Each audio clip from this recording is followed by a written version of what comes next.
Me too catching like that now. Me too catching. No, that's all. What?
BUDO on me, BUDO on 3. 1, 2, 3. BUDO.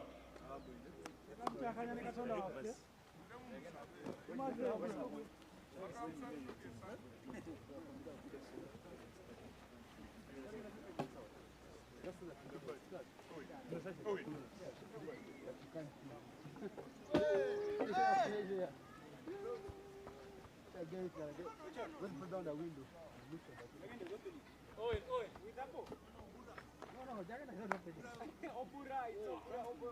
No more things. Wait. Who's that? Yo, who's down there? Oi. Yeah? Guys. Down there, say. I'm going. Are you coming? Yeah, I'm coming. You guys can change those just upside down. It was already close, but it was moving around.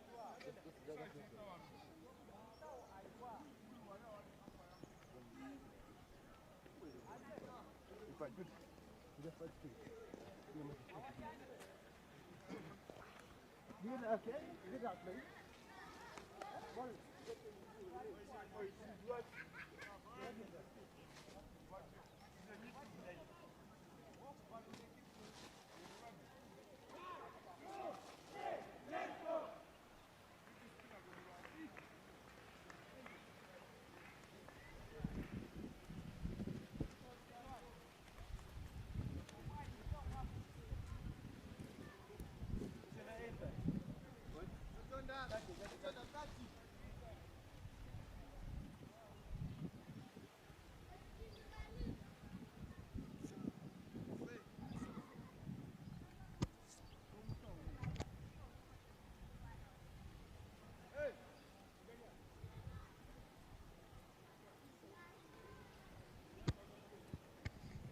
Good afternoon, viewers.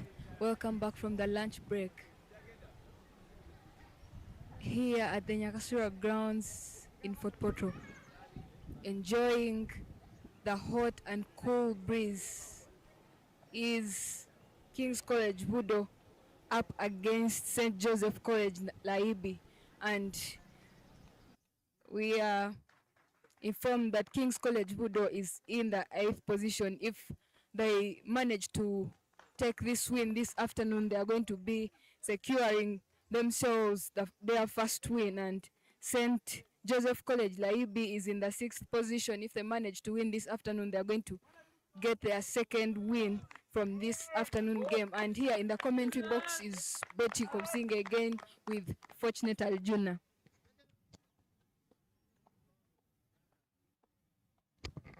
Fortunate Aljuna, you're welcome. Thank you very much, Betty. Good afternoon to you. Good afternoon. Yeah, looking at the way how things are at the moment, both these teams need to pick up a win, especially BUDO. They really don't want to finish at the tail of the table there. They want to pick up at least one win, but LAYIBI also really needing this win to make it 2 out of the 7 games that they have to play. But straight away they start off with a single to get the scoreboard ticking. Single straight away, first ball of the inning. But tell you, Betty, at the moment, I feel like both of these teams have nothing to lose, but they need, because they haven't made it to the playoffs, but they need to make a statement, at least finish on the top by winning this game. We saw St. Joseph's College LAYIBI winning the toss and opting to bat first. I get a feeling that they really need to score more runs, knowing that King's College BUDO haven't really been good with the bat, especially having lost all the games and accustomed to so many low scores. We saw them getting out 19 all out, but now trying to get runs on board would work for LAYIBI. Fortunate, I think it's a good experience for BUDO, having lost all their games, now waiting for this afternoon to see how the game turns out. But it's a very good experience learning experience. They must be learning from whatsoever game they've played, and next time I'm sure they're going to be much more prepared than they were this afternoon because of the many losses that they've got. Really beautiful shot there on drive to pick up two. The second, rather the first double of this afternoon. Talking of the experience, Betty, I'll tell you that this BUDO team has really been in this competition for so long. Even some of their players are playing in the BUDO club. The captain for the side plays for Push Academy. I feel like there is some experience in them, but the tournament hasn't really been in their favor. They haven't really done well coming to this tournament, and they are looking to solve these things, rather solve their problem in this afternoon. But so far things are looking pretty for both sides. Already 3 runs in the first over. But it's a very nice over, fortunate. 3 runs so far from the over. Not a bad start.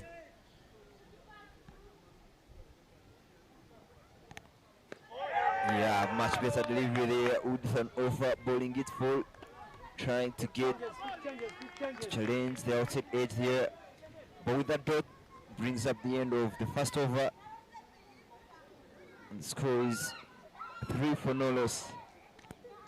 It's an interesting game. In the first over, having scored only runs from the over, it's an interesting game. Putting the batsmen to pressure as early as now. It's an interesting game to watch, despite both teams having nothing to lose.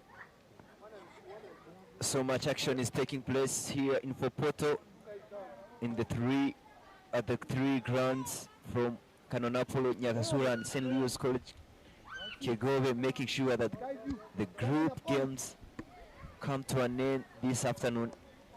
So much clash. St. John's High School, Kauga is taking on Good Heart. Masaka Secondary School taking on Rwenzori High. St. Joseph's College LAYIBI, this particular game taking on BUDO King's College. And Nyakasura taking on Masindi. Nyakasura will need to win this game, so does Masindi. Such that if Masindi wins its game against Nyakasura, they will be a tie with Nyakasura in terms of the points. But now the net run rate will come into action, so it is a do-or-die game for Masindi. Already looking at things, St. John's High School, Kauga already topping the table and have already qualified. Good Heart trying to get the other win, having only won 1 game this time round. Apish and will go all the way to the boundary. Full delivery there and pick up the most desirable boundary at the moment. I love what the batsman has just done. He just waited for the ball and then hit it so hard. And they get their first boundary. Yeah, that was really loose delivery, really loose from the bowler. Kenya guilty there for bowling a loose. And the batter caught, really making sure that he capitalizes on that, getting a much deserved boundary. First boundary of the inning. Coming off the second ball of the over. Kenya bowling from the primary school end. And it's 8 runs for no loss within 1.2 overs.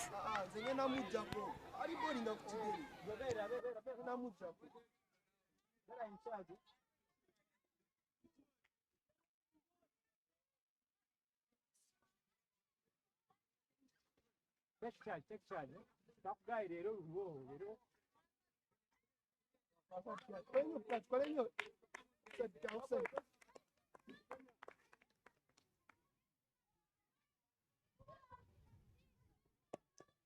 Up the same round, you won't go anywhere trying to go across the line. The fielder at mid-wicket there takes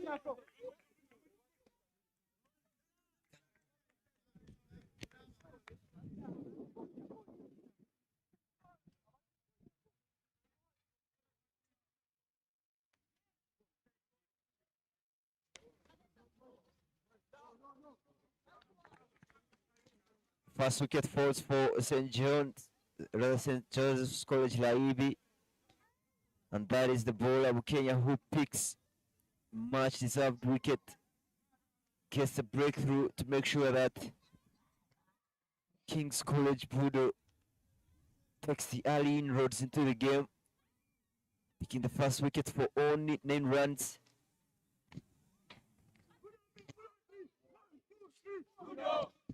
Very, very good start for King's College BUDO. Now picking their first wicket. 9 runs for 1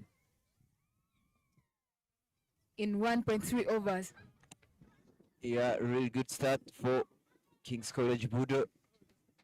And that will be a new batter telling you, Betty, that these really 2 batters haven't done anything now that they are on the crease. It's only 9 runs and 1.3 overs have been bowled. You can feel like the game has only started. You have to now to adapt into the game, get your eye into the game, and it's what is happening for both Rubankene and Odoch. But Rubankene being one of the strong batters for LAYIBI at the moment, he will try to do something with the bat. Now that they are on the crease, it's only 9 runs and 1.3 overs have been bowled. You can feel like the game, but he'll go off the mark straight away. Already 6 runs in this over, but a wicket to be specific. This has been a good over in terms of picking wickets, but it has been an expensive over for so far for BUDO because the first over only went for 4. Pinballed him and rattles the stumps. Off stump goes flying, and the second.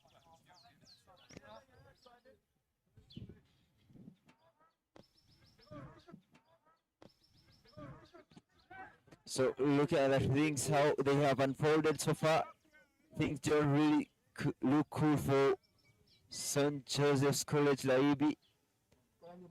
But Kenya, they are making sure that he picks the 2 wickets and deliver the best blow so far, killer blow for BUDO. And the new batter will be coming for LAYIBI, and he's already taking his guard. 2 wickets so far in this over with only 1 more ball to go. How good can Kenya finish this over? How is this they appear, but the umpire Iago there really convinced that that was down the leg. And what a beautiful over that has been.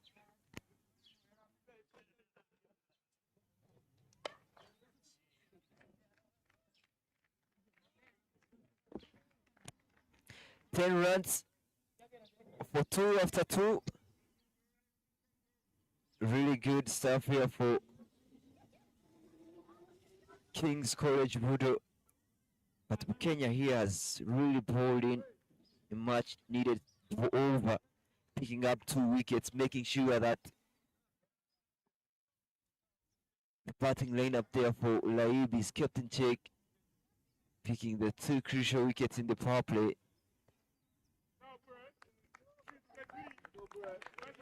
Really good stuff here for King's College BUDO. But Kenya here has really bowled in a much needed over, picking up 2 wickets, making sure that the batting lineup there for LAYIBI is kept in check, picking the 2 crucial wickets in the power play.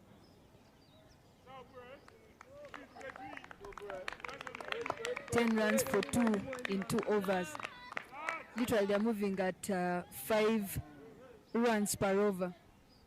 An interesting part of T20 game. When you lose wickets quickly, the game ends quickly.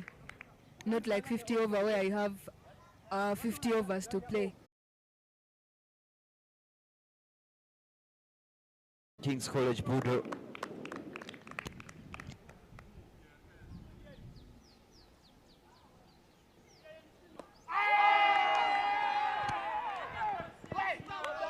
Clean ball him there.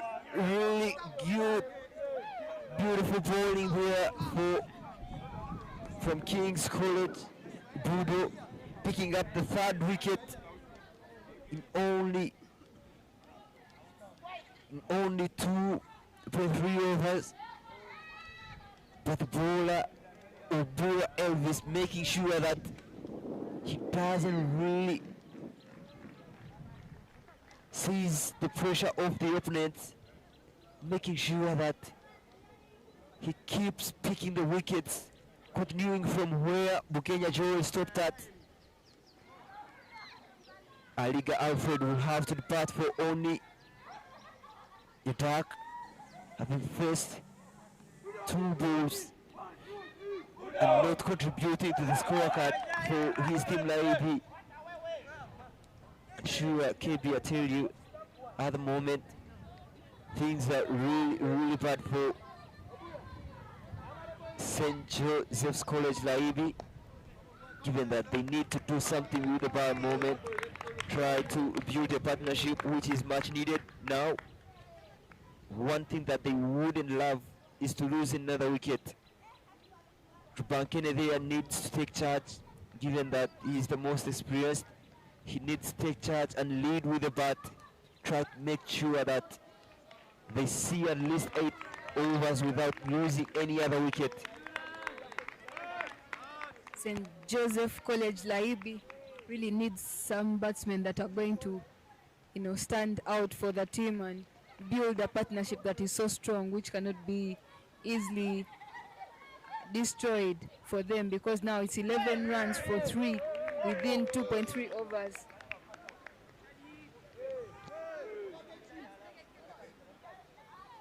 New battle chain, Felix has already come in for LAYIBI.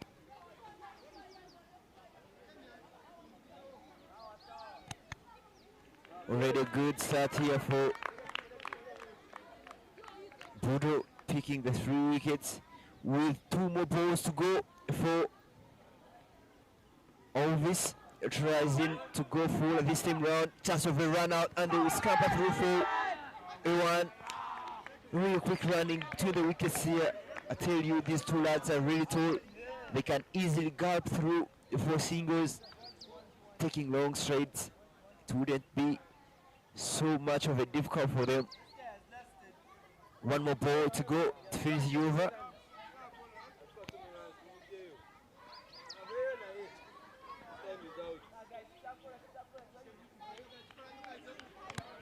Now Rubanken is on strike. Already has 2 runs from 3 balls has faced. Still the field hasn't been changed for him. 2 straight fielders, long off and long on. Third man finally got in the circle.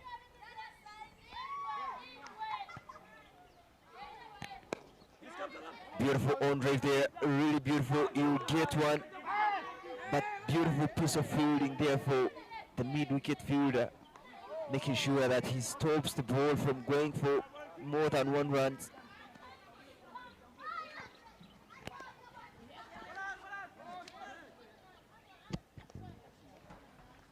St. Joseph LAYIBI wraps up the over with only 1 run. King's College BUDO at the moment in the driving seat, 3 overs down, 3 wickets have fallen, 13 runs on the scoreboard for St. Joseph's College LAYIBI. But the bowler Bukenya will continue from the primary school end for BUDO. Flattered up in the air this time round, will go for a whack on the onside and pick up the boundary. Much needed boundary there for the tall Bankene. Looking at the way how Bankene has picked up his runs, most of them have been on the onside. You can clearly see that he is a good player on the onside. Beautiful batting there for Bankene. And the first ball of Bukenya being hit for a boundary. Let's wait and see if he does not concede more runs from his over. Those are the teardrops there for Skyview and Batball, making sure that they sponsor this tournament in any way that they have managed. Free sodas for the players, free water, courtesy of the Skyview, and Batball making sure that every ground here has a scoreboard. But good rotation of strike there for Bukenya, making sure that he keeps the scoreboard ticking. And his fella Ochean has already gotten off the mark. It will be really good for these two to try and play some good overs, play some good innings for their team.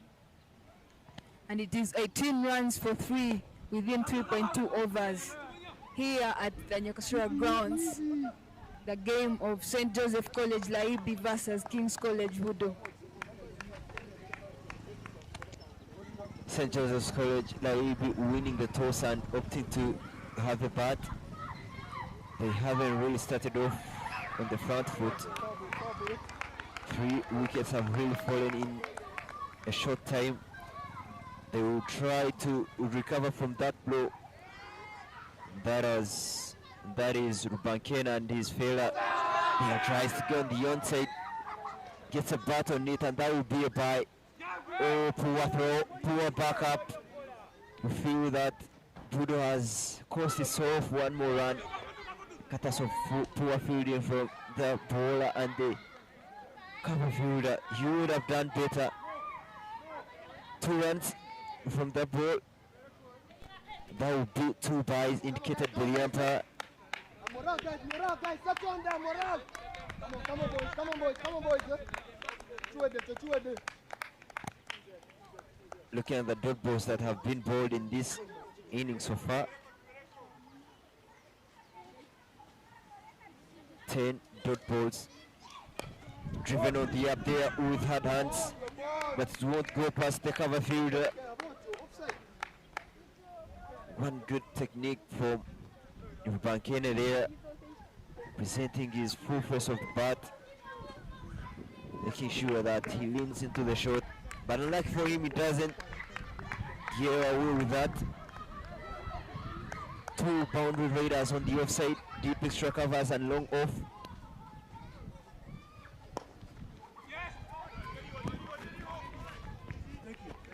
Really beautiful there to watch from Rubankene, getting yet another double. Another single to finish the over. 4 overs down. 2 for 3 is the score. It's okay. Them are in charge. Them are ball. Ochan has 2 runs off 3 balls. Rubankene has 9 runs off 9 balls. And it's so far 22 for 3 in 4 overs. Another bowler comes into attack. Yeah, with that change in the bowler, the spinner will be brought on.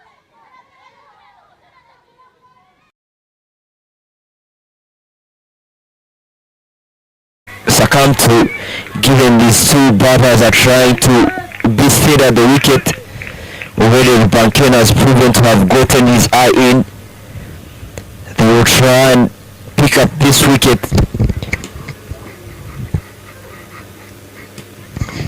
Idoma starting on the leg stump there. Beautiful shot. Really beautiful shot to us here from Rubankene. Playing the ball really late on his pad. Along the ground to beat those 2 fielders. Mid wicket and square leg for 4. Really good. A shot of precision. And we have seen him getting down. We saw it on the on. It really shows you how patient he is in playing those shots. But really good for the tall lad there, a young man, Rubankene.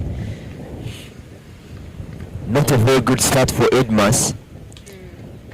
4 runs already in the first ball that has bowled. Rubankene is really doing a good job for King's College BUDO. Hits the ball hard, but the fielder does not allow it to go for the boundary. Yeah, the cover fielder there really seeming to be to see the wagon wheel for Rubankene, it will clearly show you that he is strong on the onside, and you have to cut off the onside option for him. Ball 4th, 5th stamp outside off. Give him width and challenge him on the offside. That will be much easier. There you go. Tries to chip in a hard cut there, but won't get anywhere through the inner fielders.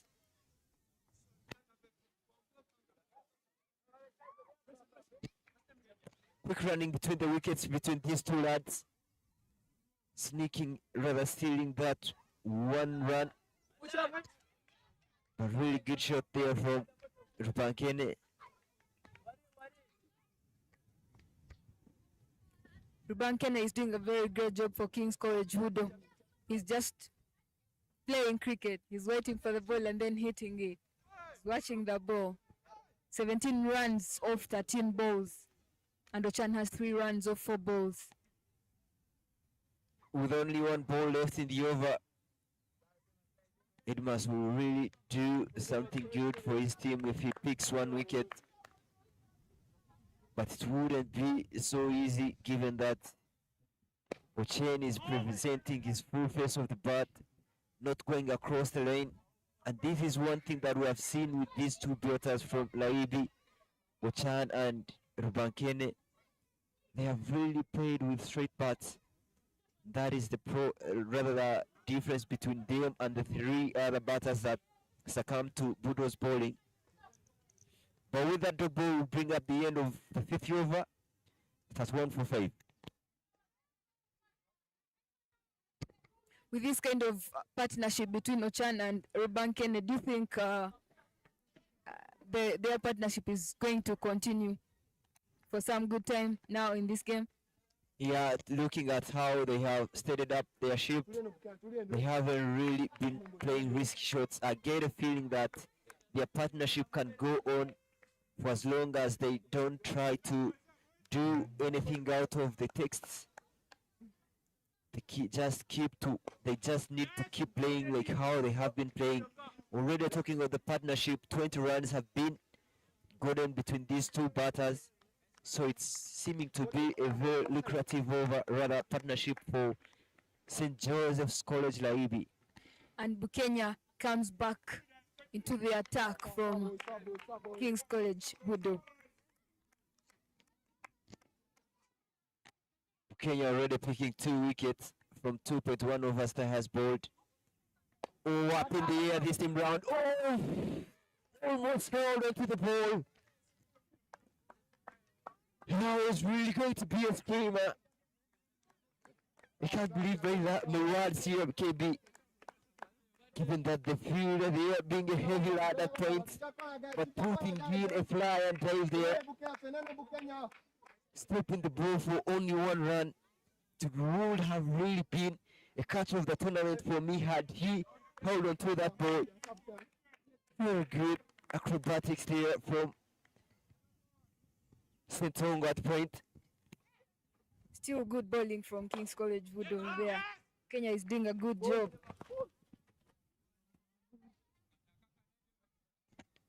So that chance can really mean some pressure to St. Joseph's College LAYIBI. I hope the two batters let the water under the bridge go.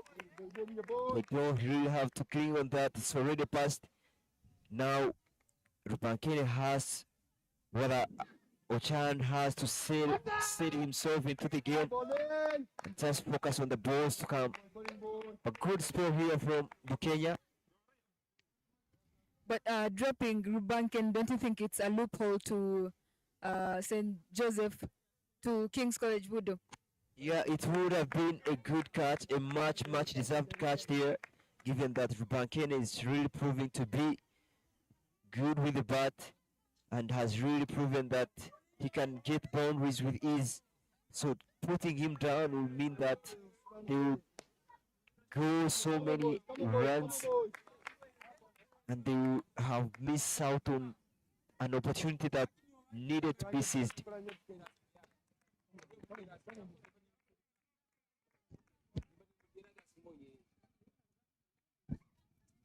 3 runs so far from the over and 1 dot ball.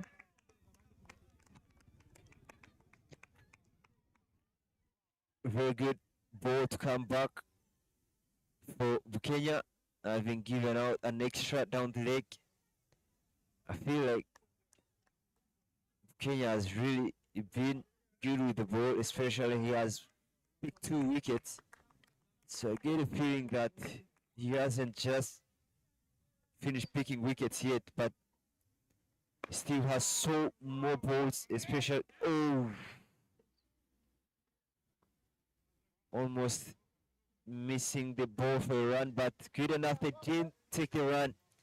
With that dot ball, brings up the first power play, rather the power play.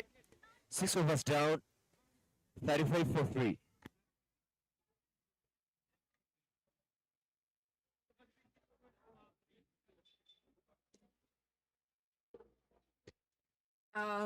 The partnership of Ochan and Rubanken seems to be causing trouble for King's College BUDO here. They have a partnership of 24 runs. That is very good, which St. Joseph College LAYIBI really needed for them to stabilize in that game. And here it's coming through. With Rubanken having 19 runs off 15 balls, that's very good batting. And Ochan having 4 balls off 9 balls. Yeah, you can really get a feeling that St. Joseph's College LAYIBI has started to come back into the game, having lost 3 early wickets. But now these 2 fellas, Rubanken and Ochan, making sure that they keep the scoreboard ticking and favor their wicket. Try to make sure that they put some runs on the board for their team. King's College BUDO there will have to deploy 3 fielders on boundary, rather 4 the cow corner, long off, long on, and deep extra covers. A pitch this time round, tries to work it on the onside.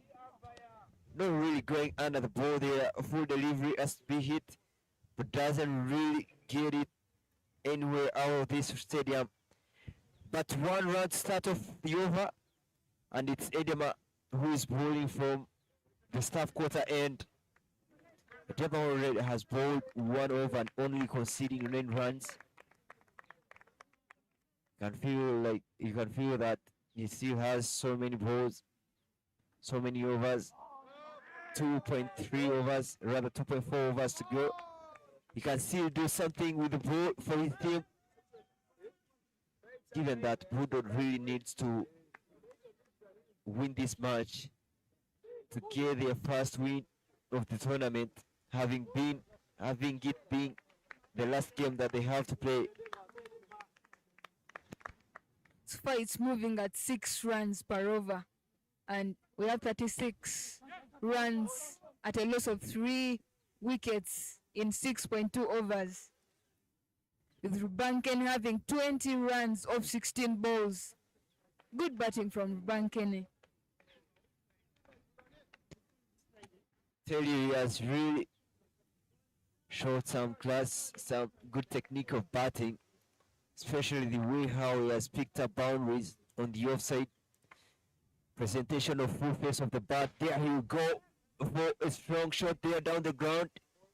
Long off, doing the collection of the ball for only 1. Such a tall lad there can easily lash on 2 full deliveries. But one thing that BUDO has managed to contain is the boundary option. They have really cut off the boundary options at the moment. And LAYIBI at the moment are dealing in rotational strike and only getting doubles, but the boundaries have really been silent, and we haven't really seen so many boundaries coming into this inning. Especially, not so many batters have really scored many runs. But to be specific, we've seen only 3 boundaries. Rubanken scoring 2 and Okot Annan also scoring 1. So at the moment, not so bad for King's College BUDO. Current run rate being 5.57, rather 5.56.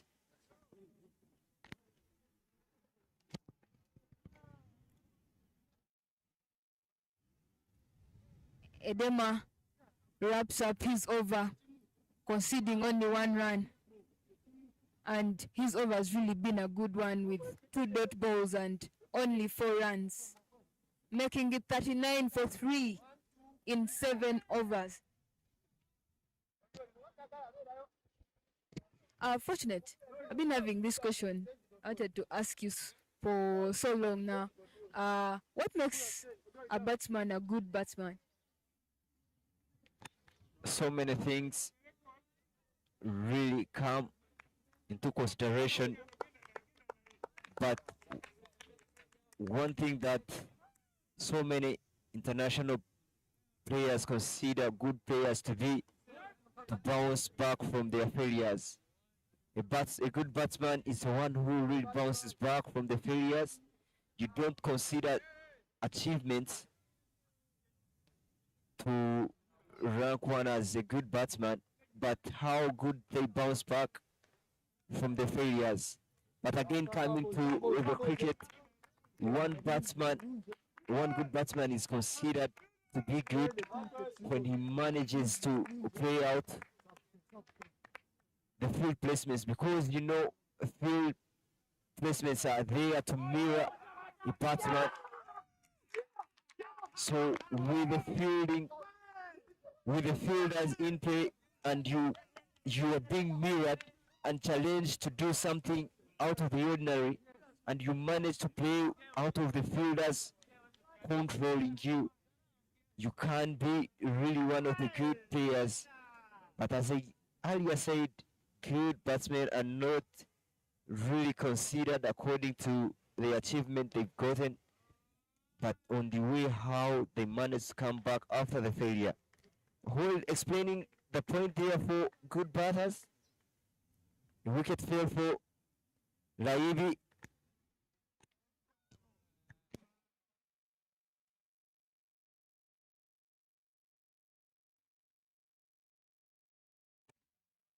The much needed wicket for Rubankene. Rubankene really bites the dust,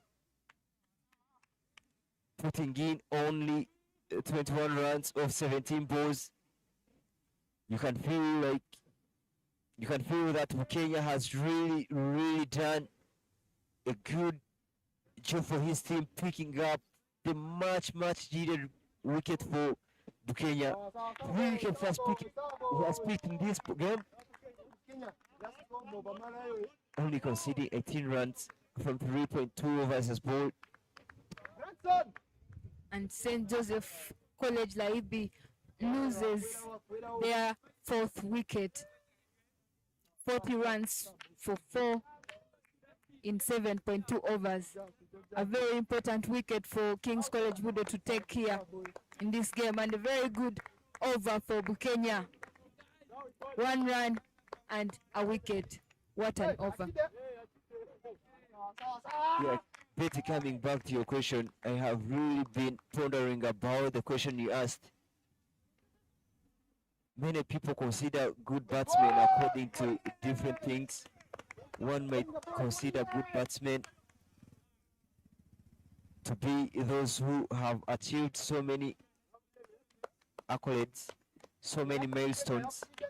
Others may consider good batsmen to be those who hit 4s and 6s. So different people have different consideration of who good batters are. But in my opinion, a good batsman, yeah, that's really bad, really dangerous here.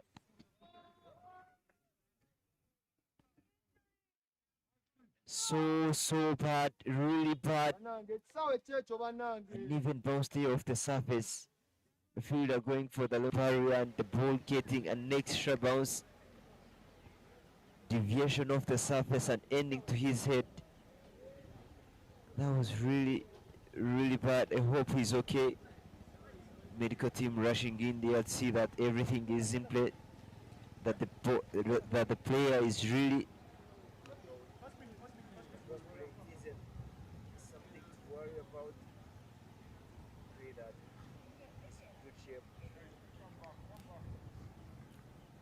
So bad for the fielder there, but we hope he is doing fine. I think they might have to do a concussion test for him to check whether he's doing really okay. He looks fine. There, no bleeding. Concussion test already done.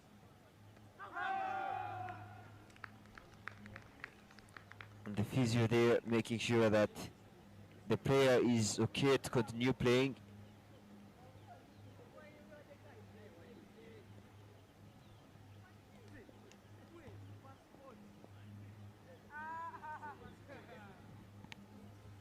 He really put his body behind the ball to try to solve the ball for so many runs, but his efforts were all in vain. Four was conceded off the ball.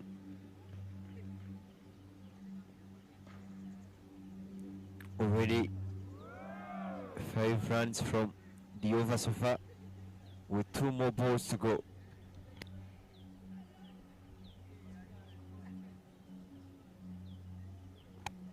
Looking at the other actions happening throughout the different venues here in Fort Portal Tourism City, where Nyakasura is the main host, and it's the first time that this tournament has been held in Fort Portal. Even in the western region, most of the most of the national tournaments were held in central region, and there had to be made a change to make sure that the tournaments are decentralized.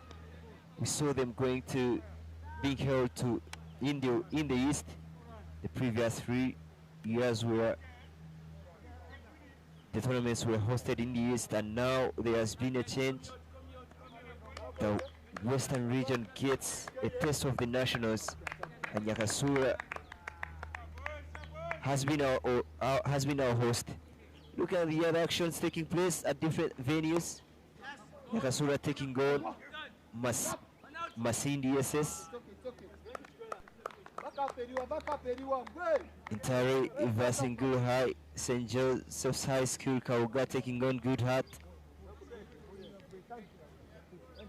Masaka versus Rwenzori, which is happening on the Nyakasura B ground, from where we are seated here. Looking at the scorecard for Nyakasura, Masindi opting to bat, only scoring 14 runs at the moment and losing 2 wickets. St. James Secondary School versus Aga Khan, 23-4 is the score.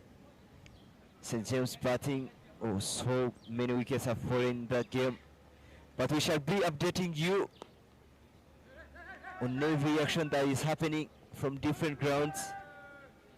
But back to the action here, things are really good, under control for BUDO.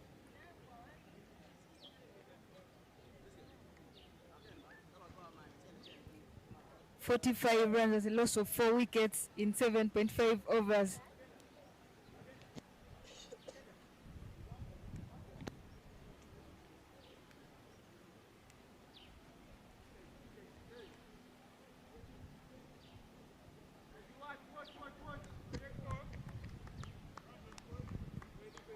With Ochan Felix getting 8 runs off 15 balls, and then Obuya Daniel getting 5 off 3 balls.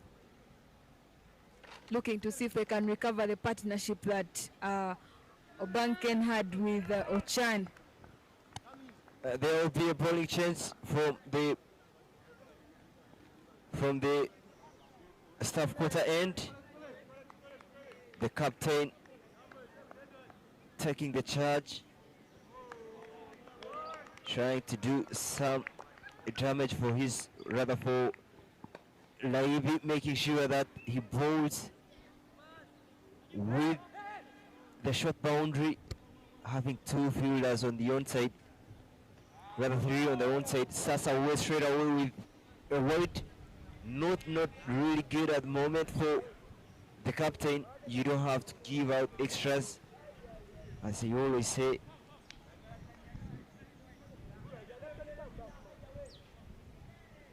but controlling leg spin is one of the hard things that most people have succumbed to.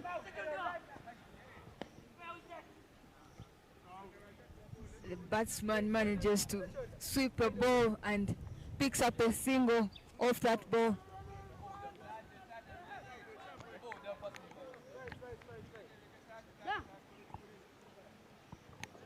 Really innovative there for the two lads, trying to play spin with sweep. You can really see that it's a good technique to employ, especially when you're facing slow bowlers, and with turning wickets like we have seen throughout this tournament. Deploying sweeps, reverse sweeps will be better option. Flighted up in the air this time round, will be hit through Sentongo's legs. The batsman manages to slash the ball to the boundary. Really good shot there. Player delivery asking to be hit, and hit it was. But I really tell you that Sentongo, they are guilty for employing a wrong technique. The long barrier would have worked.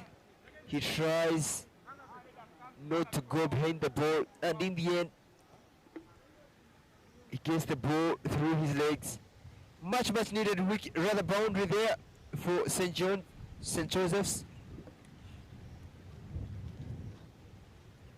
Making it 48 runs at a fall of 4 wickets in 8.1 overs.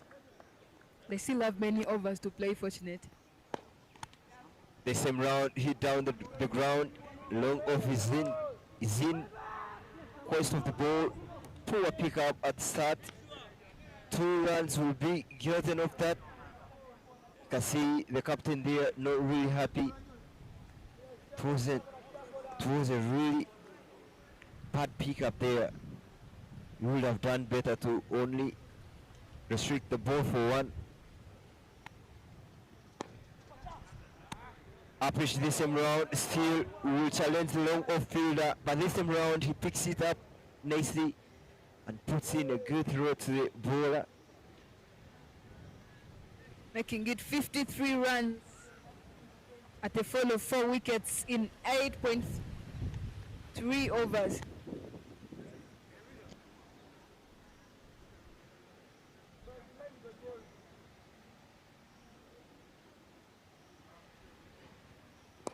Uppish this time round, and the captain will complete the catch. Easy catch here for the captain. Guilty for dropping his wrist. Trying to access the on-field there, closing his bat early. But beautiful take there for the captain, finishing the job, taking an easy catch. And the 5th batter bites the dust. 5 wickets have fallen for St. Joseph's Secondary School, rather St. Joseph's College LAYIBI. You wouldn't really see that wicket coming, especially with the way how Oshan has been scoring. But with the ball turning away and all ball on the leg stump, trying to close his bat early, getting the top edge here to carry it back to the bowler. Good piece of bowling and fielding there from the captain.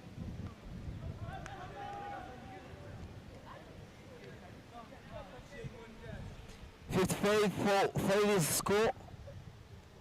8.5 overs bowled already. The captain, Mugwanya Edward, not really had a good spell to start with. We saw him giving away 9 runs at the start.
Yagenda.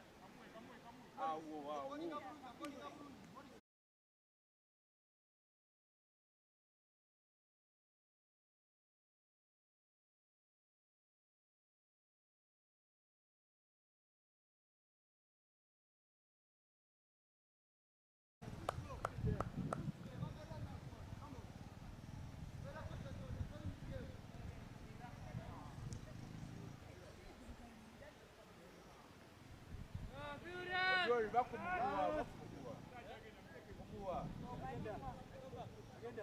With the rope. You can't walk in, eh?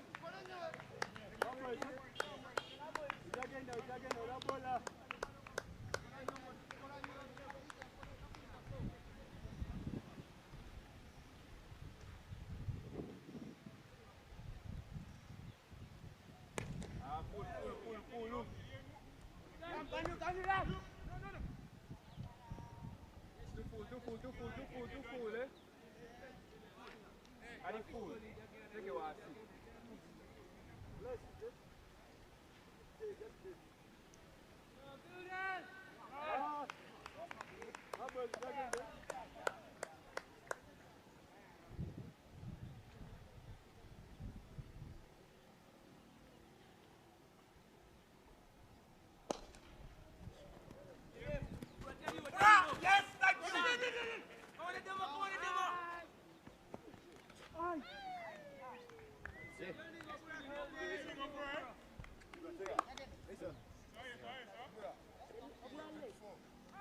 No.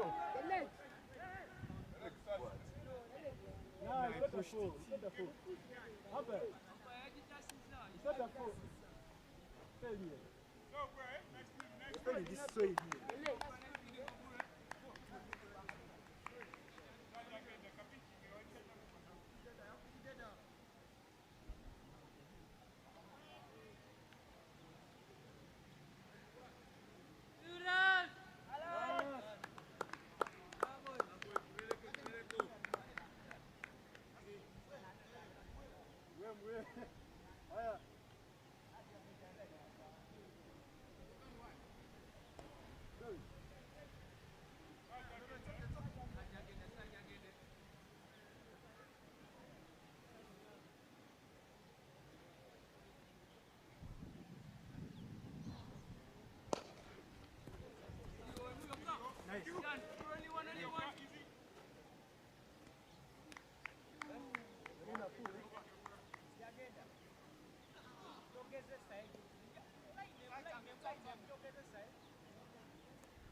Edward togeza sanyasi muleka kuve muleka zinonye.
Duka kusete.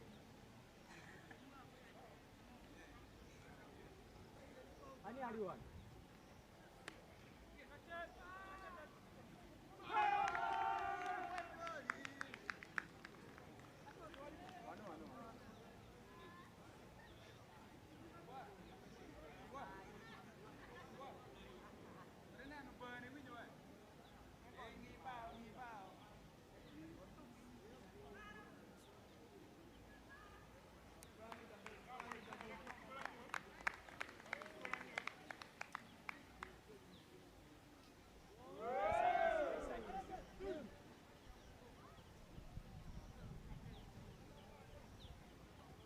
Come out.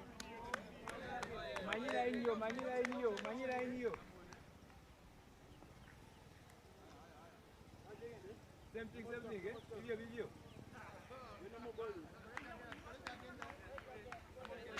Come on, Lord.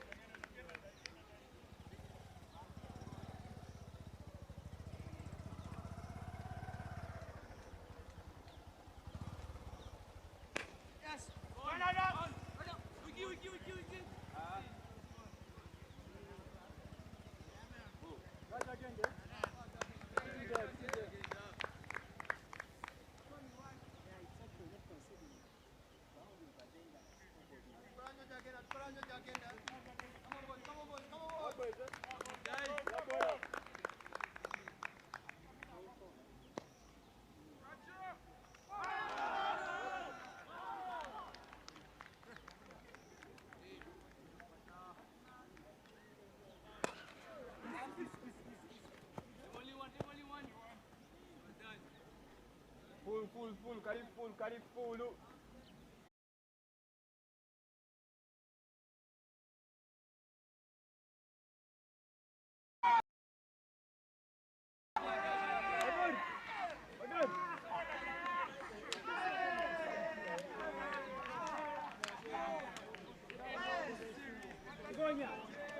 Gonya. Kangape. Yagenda.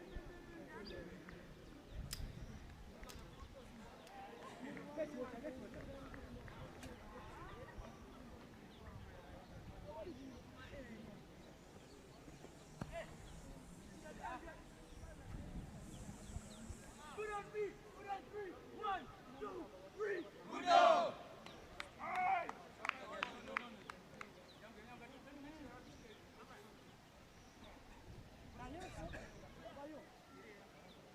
My bottles.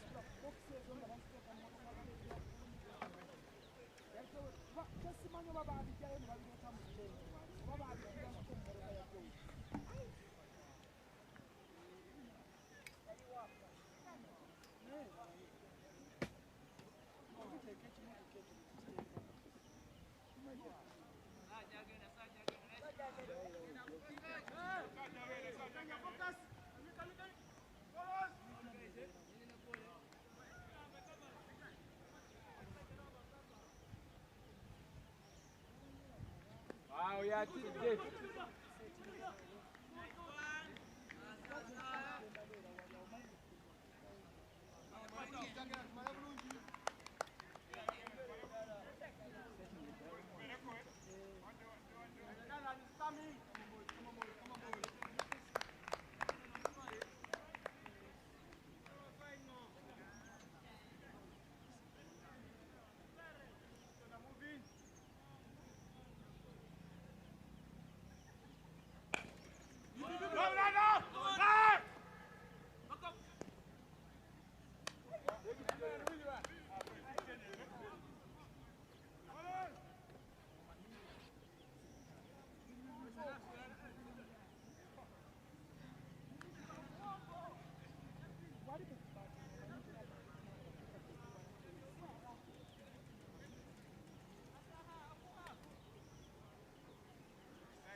Quick overs, quick overs, quick overs, quick overs.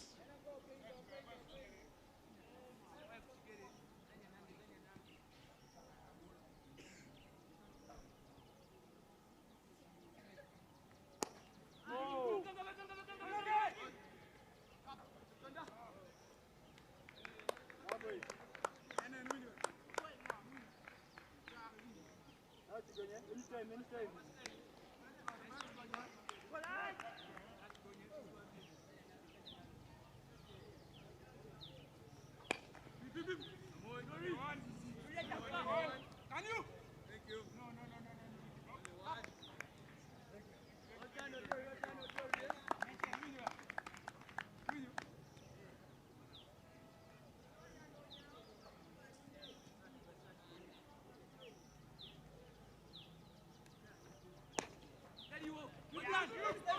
Where the Uganda A is taking on the Uganda Emerging. That game is happening at Entebbe Cricket Oval.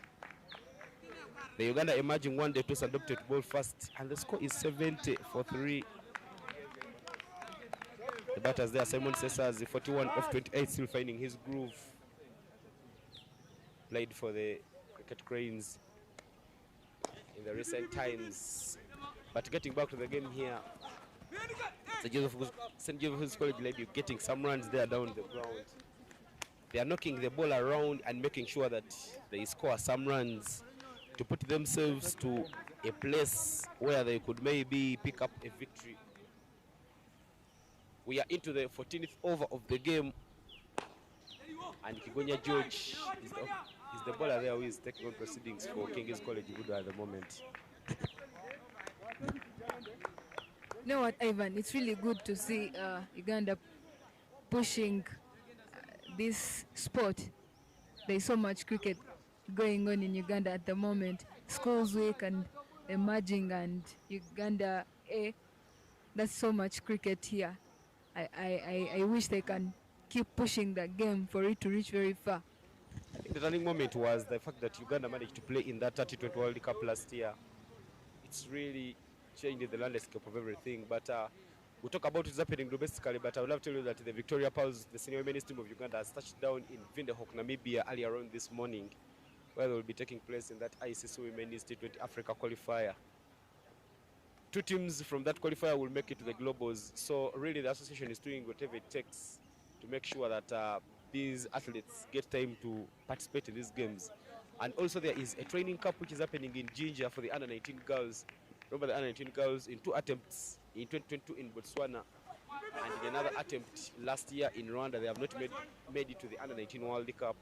So now the preparation is already underway. They'll be naming a squad which is likely to be having some practice games and make sure that maybe by the time we go for the next qualifier next year, they are really in good position to try and make sure that they somehow go and compete well.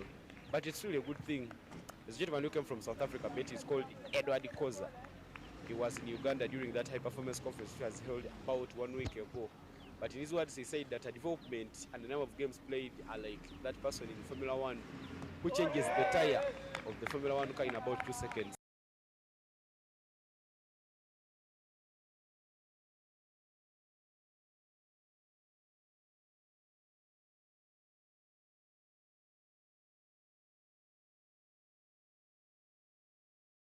Maybe this side to go and participate in the games down in Kampala. Coming back to the game, the 14th over begins very well for King's College BUDO, having 3 dot balls consecutively in this over. Elvis Obura is now the bowler there for King's College BUDO. Elvis Obura, one of the players with that smooth action, is so far bowled 2.4 overs and he's conceded just 8 runs, giving away 1 wicket. Good work there from Elvis Obura. He's just remaining with only 2 balls to pick up his maiden in this over. Running in, I love his action. It's a bit smooth. He balls good areas. Chance to catch. Two fielders running. They don't communicate, but eventually they take that catch. Bit of a miscommunication, but in the end the catch is taken, and Elvis Obura picks up the 7th wicket for King's College BUDO. What an over. His 5th ball ends up with a wicket, remaining with 1 ball. This has been a very, very, very good over from Elvis. He has had only dot balls and now a wicket, remaining with 1 ball for his over to end. I tell you one thing that will always happen, Bet, is that every time you squeeze in dot balls, the batter become desperate, and you will see them trying to hit that ball. After 4 consecutive dot balls, the batter became so desperate trying to hit that one far. Didn't connect quite well, and that led to his demise. The wicket-keeper completing that catch and making sure that King's College BUDO pick up the 7th wicket. St. Joseph's College LAYIBI are now in all sorts of bother. They are already 70 down, but seeing 86 runs, they look quite many.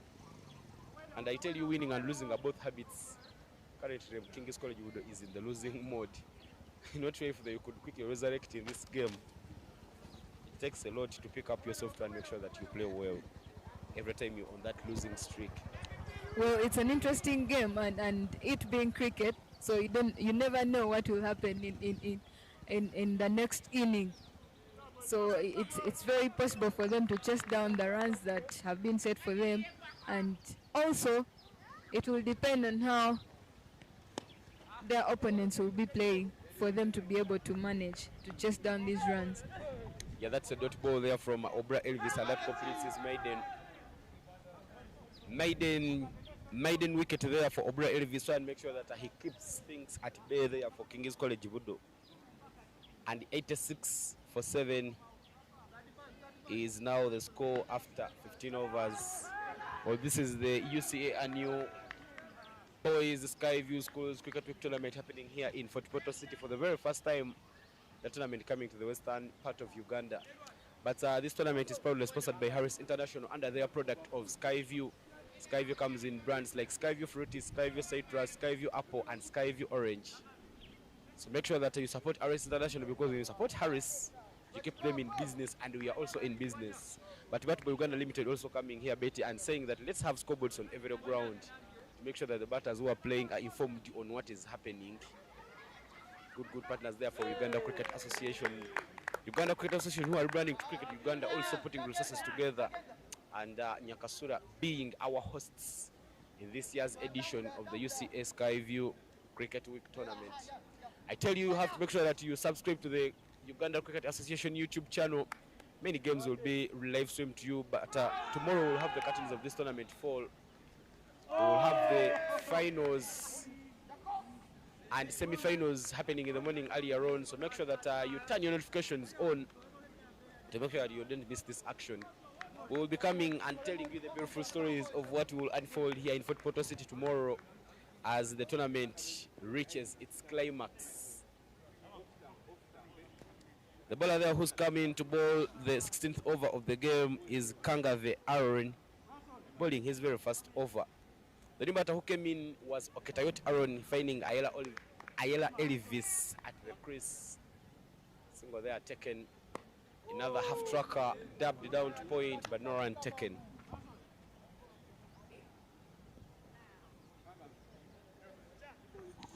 I tell you, when you look at the scorecard here for St. Joseph's College LAYIBI, Rubanga Ken Ronald putting a 21 off 18, and another contribution from Okot Simon Peter, 21 off 23, before him perishing in the previous over. But King's College has been a bit clinical, giving away just 7 extras, but with that weight you make it 8. Trying to make sure that they do some good work here at the Nyakasura main ground.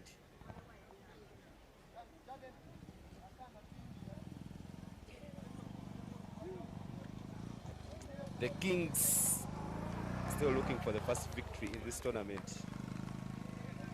Yesterday, after the games, when we were having some fun, chance to catch, but it's put down by that fielder.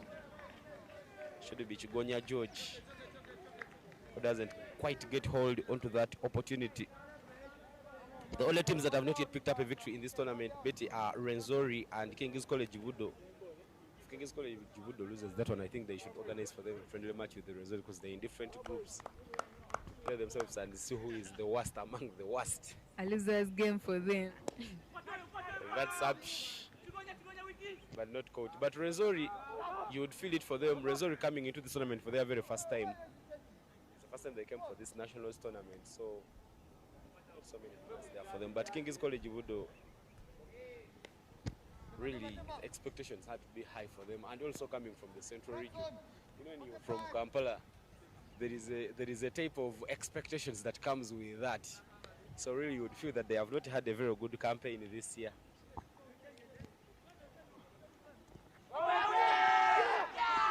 Shouts of how is it, and the umpire obliges that that's out. The batter trying to tickle it across the lane, but misses. 8th wicket there for King's College BUDO. Good work there for them as they pick up another one, try and make sure that they keep the pressure on. Very guilty and awkwardly going across the line, but that straight delivery making inroads there for King's College BUDO as they pick up the 8th wicket. BUDO!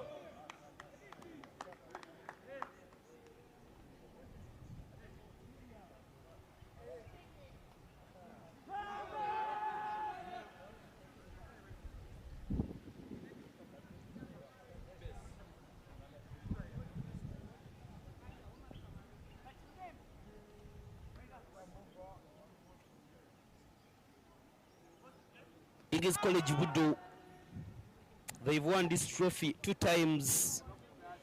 The first time they won this trophy was in 1988. They went on and won another one in 2001. That trophy when the likes of Okia were part of that BUDO team. But at the end of the over, I'm joined in by Fortnite Ali Juna as the only lead voice that we had here in the comms goes for a short break. Fortnite will come back from that short break. Thank you very much, Evan. At the look of things at the moment, 89 runs for 8 for St. Joseph's College LAYIBI. It really seemed to be a good score, given that BUDO has really struggled with the bat, and now LAYIBI posting up 89. I would feel like they have put up a decent score for them to defend, but they can yet pick up 100 with only 11 runs required and still 4 more overs to go. I get a feeling that they can really do more to get to 100-run mark. House is the ball, but the batter really doesn't get any batter on the ball. Tries to dodge the ball. I think that would have been, as indicated by the umpire. No shot offered. Tries to go for a run, and they will have to go back for a drop ball. Really guilty there for not offering a shot. Ruben Ken Griffin and his fielder. Okay, Tayot Leonard really not trying to do big thing with the bat, but will get off the mark there. 1 run start with.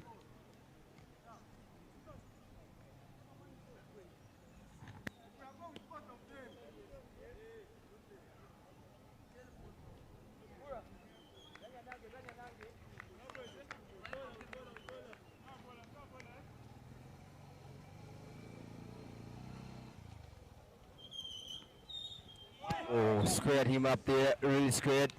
Trying to play it with soft hands and beating the outside edge here. Good piece of bowling from Elvis.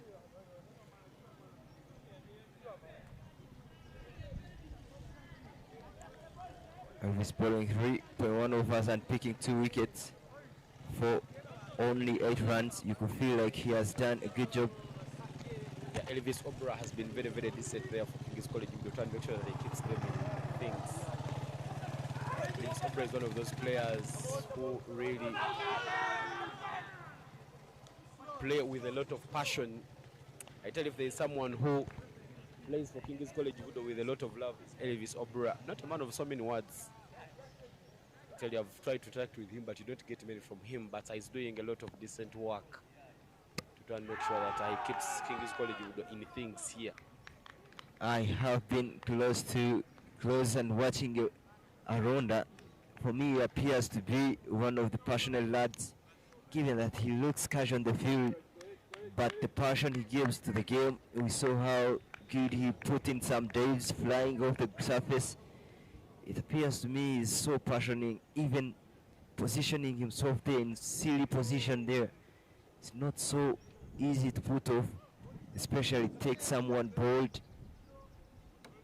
That is a rounder for you.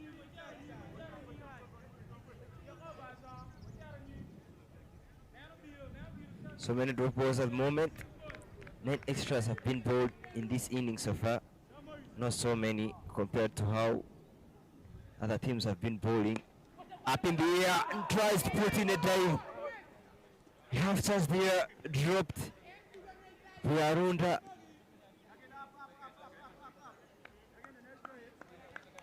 Haruna really tries to snip in a dive. I tell you how passionate he has been, and now the chance comes for him to take. Unfortunately, he doesn't hold on to the ball. But beautiful piece of bowling from Elvis Obura, making sure that he creates those chances for his team. Already picked 2 wickets.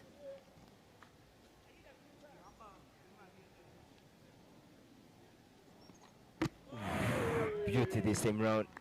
Really beauty close to the body. Tries to clear up the front foot there, but gets played with the ball. A drop ball finished the over. 92 for 8.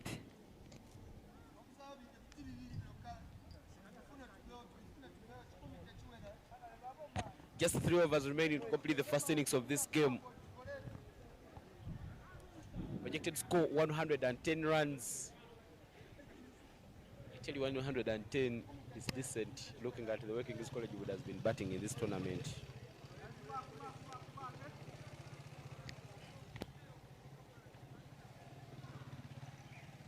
Goes across the line completely but misses that one. The ball dropping on the offside, but not quite connected well there by that batter.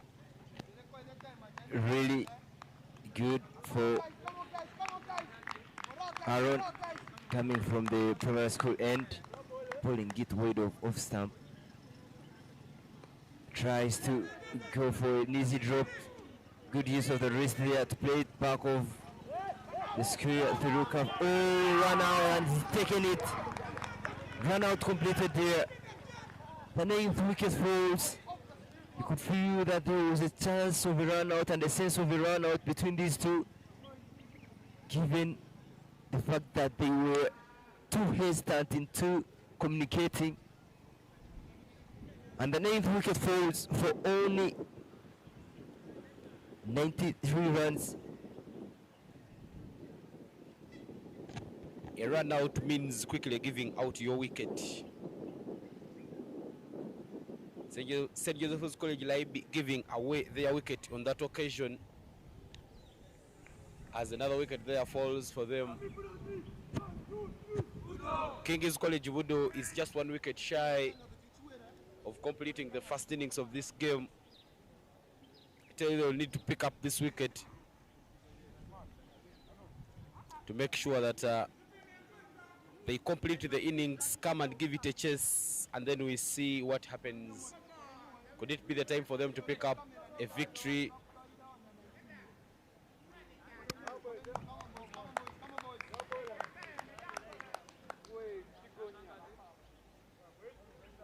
The new batter, Omar Chris, will coming for LAYIBI. But Aaron there, guilty for giving out extras. Could see that he's not really happy for what he has really done. The moment you have to be really technical with the lane that you're bowling to, not giving any other extra, given that it's the tail end, the last batsman in the dugout batting. But comes back well with another dot ball.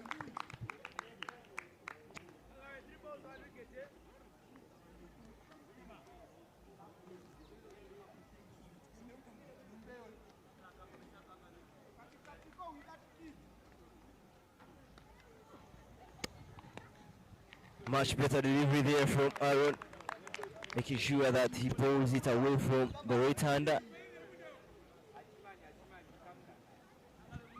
2 dot balls in a row would mean that Aaron is on top.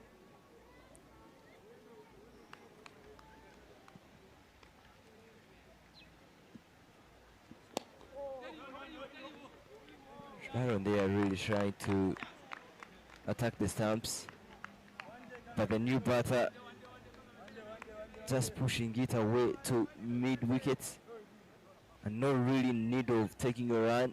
He doesn't have to lose a wicket at the moment.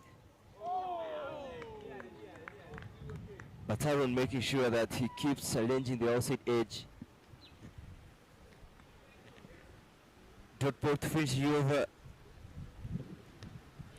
95 for 9.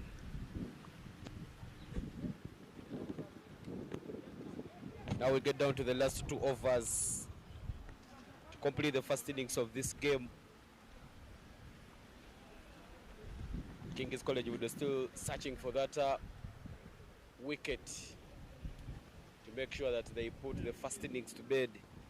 There will be a bowling change from the side of the staff quarters as the captain Edward Mugwanya gets the ball, replacing Obura Elvis, the captain going for pace, making sure that the fielders who are standing on the onside are standing a bit closer, as tries to make sure that he gets a wicket there for his side.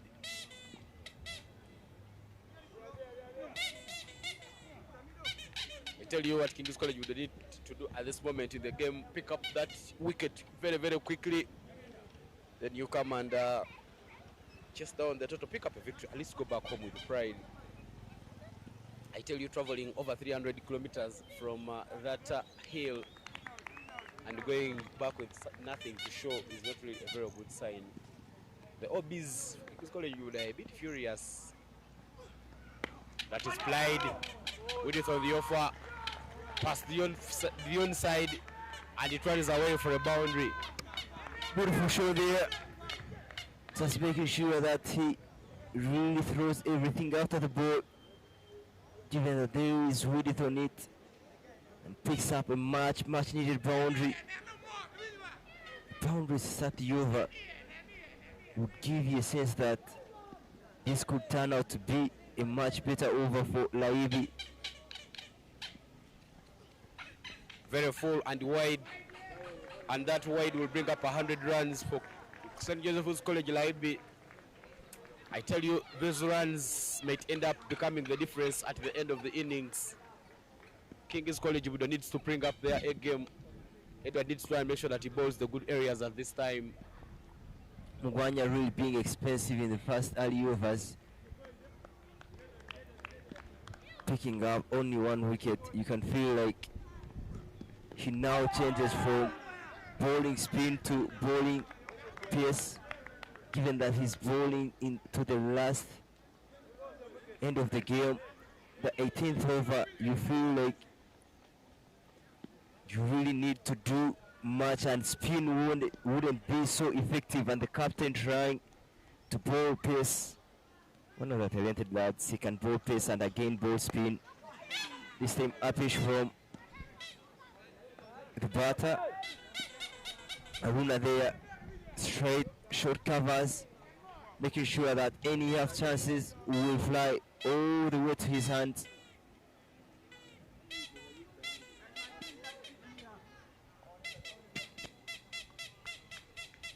St. Joseph's College LAYIBI looked to be cruising.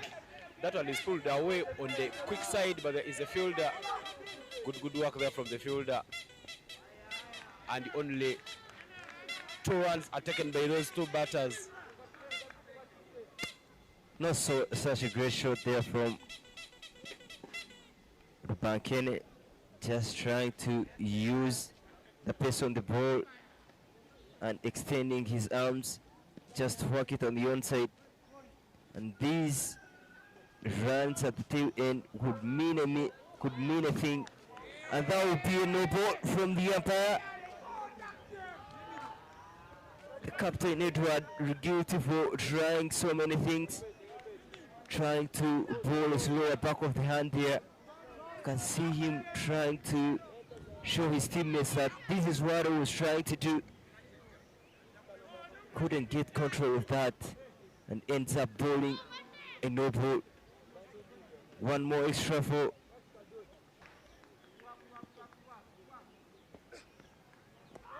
LAYIBI at the moment, but they wouldn't put away the free hit. That's much better from Edward. You should really be bowling at that length.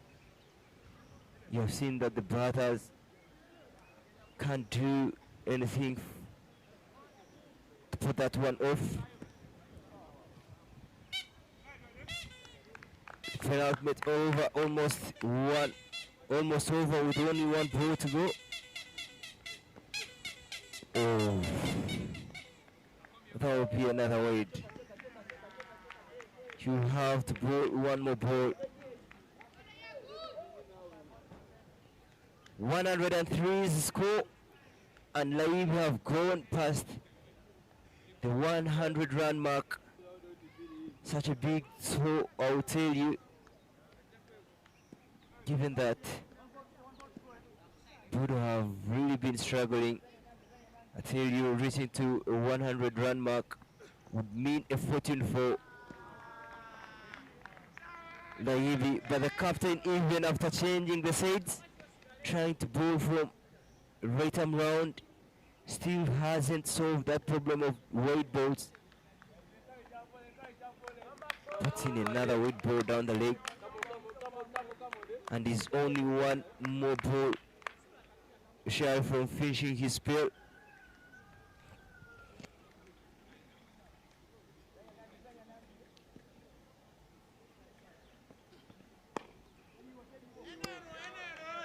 Beautiful drop there, pushing the hands towards the ball. With the drop ball, finish the over. 105 for 9 after 19. I tell you, that was a bit of an expensive over there from the captain. So many easy runs given. He gave out a 4 on the very first delivery of the over, but that over going for many. 10 runs given away when you're just looking for 1 wicket. Not very good bowling display there from Edward Mugwanya. But nonetheless, we get down to the last over of the first innings of this game.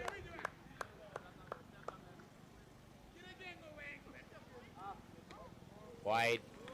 More runs there for St. Joseph's College. So many wides at the end of the game. 14 is the total for the extras that they have bowled. King's College BUDO. Only 6 balls left in this inning. 1 more wicket to pick for King's College BUDO. Yeah, Aaron Kangave bowling the last over there for the Kings. Coming in from the side of the primary school. King's College BUDO looking very sharp in that outfit. In that red, orange, black outfit. That's a much better delivery. You should be looking at bowling that area. With the way how the batter is playing, you don't really have to bowl the balls away from him. Just bang in 1 straight ball. Tell you, with the horizontal bat, you can really go through the block hole. Ooh, really poor technique there from the young bowler, rather the young man there. In some of the international games that are happening, Zimbabwe is taking on Sri Lanka in that ODI game. That game happening in Harare. Sri Lanka batting first scored 298 for 6 with the 3 half-centuries on from Pathamni Sanka, Janith Lianage and Kamindu Mendis scored half-centuries. But the chase is on there for Team Zimbabwe, and they are 78 for 2 after 17 overs. It's an ODI game, but it was reduced to 33 overs. Then Afghanistan will be playing T20 in that T20 series tournament that's happening in Sharjah down in Pakistan. That match will be starting at 6. So for the lovers of international cricket, we would love to make sure that you don't miss anything. You don't linger when we are telling you the beautiful stories of what is happening here in Fort Portal City.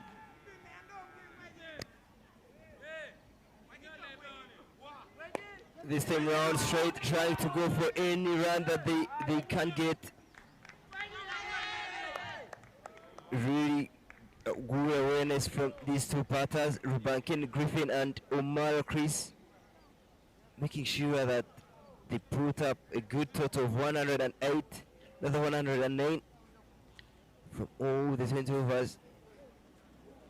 I feel that it has been a good display here for St. Joseph's College LAYIBI, having lost 3 early wickets coming up into this game, but they managed to do a great job scoring 109 for 9 wickets. You can feel that they have gotten a good total to defend, and King's College BUDO will be coming in to chase 110 to be exact from 120 balls that they have to play. But good batting from Rubankin Ronald, who scored 21 from 18.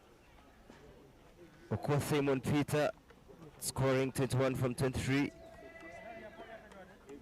Okoth Kifo Anan didn't really do much, but scored 7 from 7. And 16 from 13 was Obua Daniel, and 15 extras given from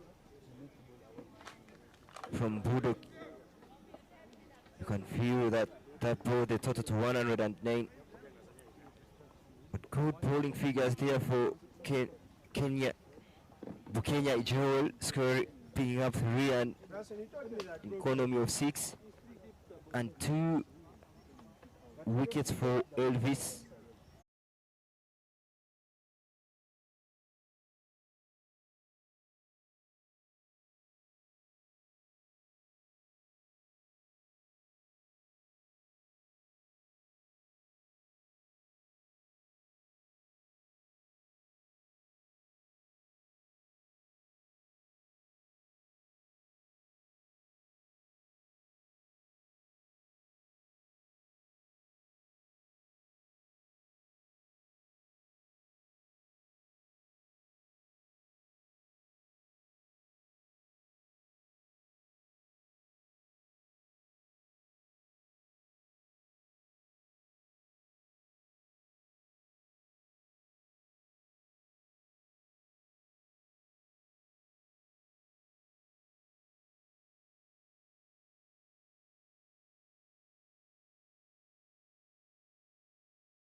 for his team and his thought as well, knowing that he is coming to this tournament. He was just from Nairobi with Push Academy.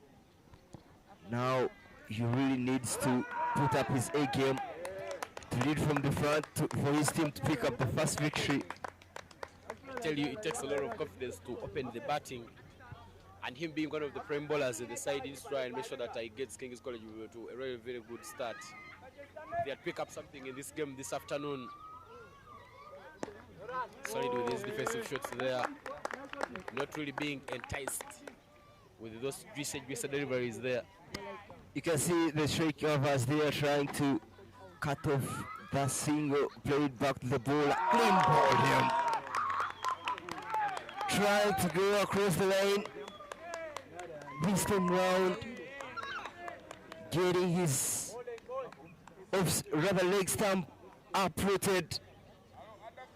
The bowler banking there, getting the first knock, the first blow for his team, St. Joseph's College LAYIBI. But the captain will have to depart for attack.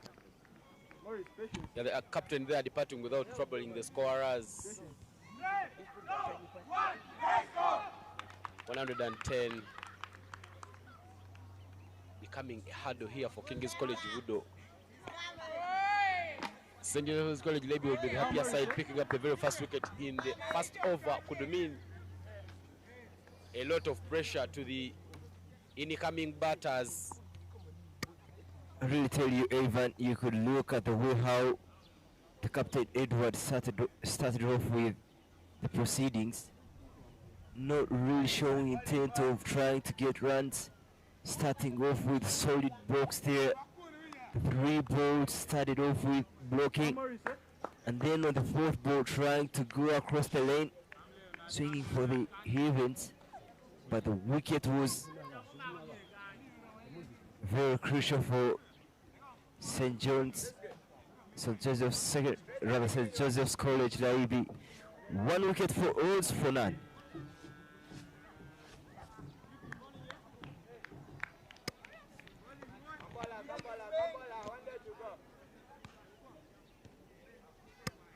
Mugisha will be the new batter for King's College BUDO. I tell you, Mugisha Morris is one of those batters who can play well, but there is a shout there of LBW, but not given by the umpire. What a start there for St. Joseph's College LAYIBI. A wicket maiden over there to start off proceedings. No run gotten from that over, and a big scalp back in the heart.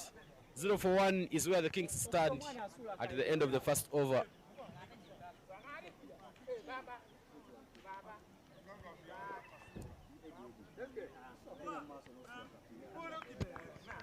Such a good start for St. Joseph's College LAYIBI, picking up a very crucial wicket of the captain and picking up a maiden, then making the total to 111 for 19 overs.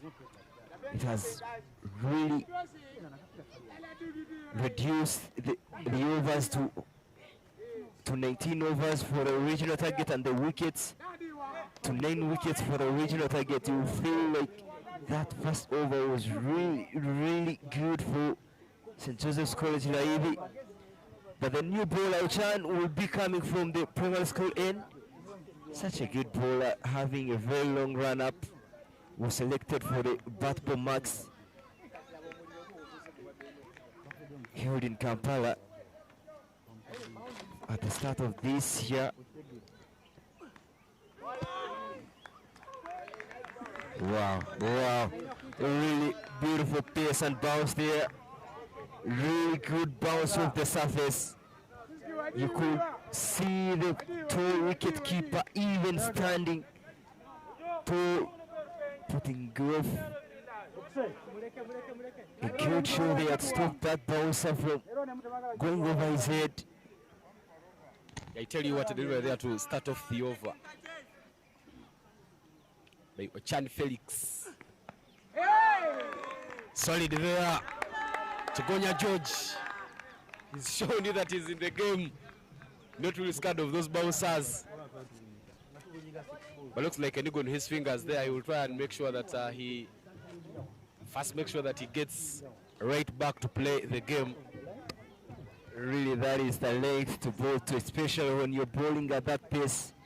You really have to intimidate the batter, trying to put some pressure, try to be on top, and that is what Felix is doing at the moment. Good lane and length again there from Ochan Felix. I tell you, it will take a lot of good batting for King's College to chase down this total. Runs don't seem quite going to be coming easily for them. We are into the second over and no runs yet on board for King's College BUDO. Pressure will keep shifting both ends, but BUDO will need to do something about it if they pick up a victory this afternoon. Not to travel the over 300 miles with nothing in the bag. Another one there, played down the ground. Good work there from Ochan Felix. I tell you, Ochan Felix has a long run up which starts from close to the 45 yards, but his ball control is really so awesome. Having a good, rather long run up, and again a beautiful run up. It's really beautiful to watch from Ochan, and again delivering and bowling to tight lanes. It really shows you that he has worked his action for some good time. He's one of the good bowlers I have seen in the tournament. Really good, especially with the way how he bowls, putting in everything that he has, getting that pace. And I tell you, he was part of that team which was selected after the last year's cricket week, which went for a camp in Kampala. Ochan Felix just not making a cut to the final under 19 squad. But I think with many players being phased out or finishing their reign in that team, he will be one of the players that will be looked at. But I tell you, his bowling action and everything he does tells the good work which is being done in that Gulu City by the Northern Cricket Hub. His coaches, Grace Mtiagaba, the regional development manager, Ivan Kagoda, Samuel Baker Oyet, will all be proud of the good work that is being done in that region. But with that, we come to the end of the second over. No runs for King's College BUDO on board. They've already lost a wicket. And I tell you, it's now pressure for them. They need to try and make sure that they devise ways of getting some runs. None for one after 2 overs. Really 2 good overs displayed by the 2 bowlers for for St. Joseph's College LAYIBI, picking up 2 maidens, and King's College BUDO is yet to go taking on the scoreboard, but they haven't gotten any run on the board. Cutters of these 2 bowlers, Rubankena and Ochan, who are bowling in tandem.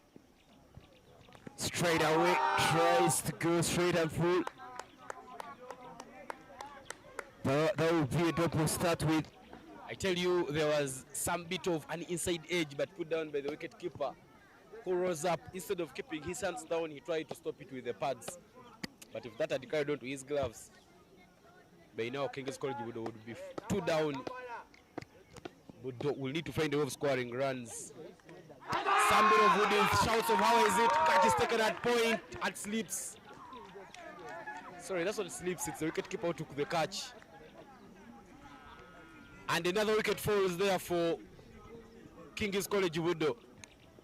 Second nicks there, but the second time the wicketkeeper completes the catch. We saw in the first ball dropping a catch off an inside edge here, but this time round gets one off the outside edge. Really good piece of bowling from Rubankeni. Bowling straight, stump to stump there. The batter Mugisha guilty for trying to go on the back foot and hitting the ball with hard hands. And getting an outside edge here. Second wicket falls for that. 110 is the total needed for BUDO. from only 17 from 4 overs. I tell you, Rubanga Kenneth Griffin, very, very unplayable this afternoon. He so far bowled 1.2 overs and no run scored off him. Another edge there. Well, that will be the first run on board there for King's College BUDO. Elvis Obura being the hero at the moment, getting runs for BUDO. You will simply put it like BUDO has gotten off the mark, but telling you at the moment, Rubankene really doing a good job making sure that he gets the scoreboard on a temporary stand for King's College BUDO, making sure that he executes good lane. But the slip is adjusted there. We saw an outside edge not carrying to his position. Big turn there, chance of a run out, but they won't take the run out. The full that mid wickets there, not really making a start. Flat-footed there, almost out, starting from the 30-yard sack. I tell you, it's a good plan there for King's College BUDO. Try and make sure that they knock the ball around and pick up those runs. Strategies will be going for a spinner from the primary end and the pace bowler from the banana plantation end. Try and make sure that they don't let them become very, very comfortable in the game. Good thought process there from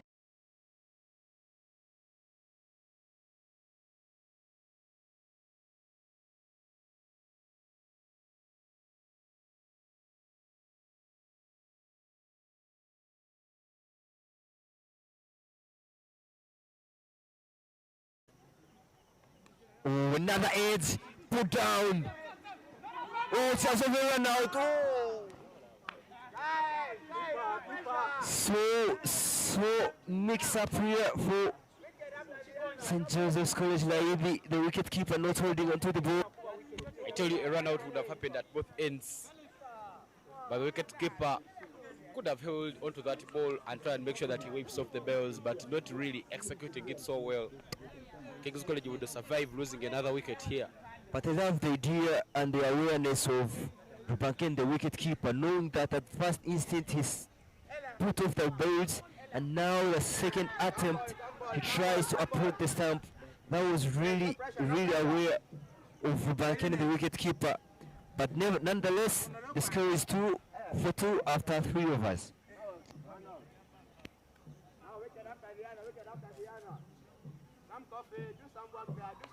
Fourth over in the innings, they are coming in by Ochan Felix.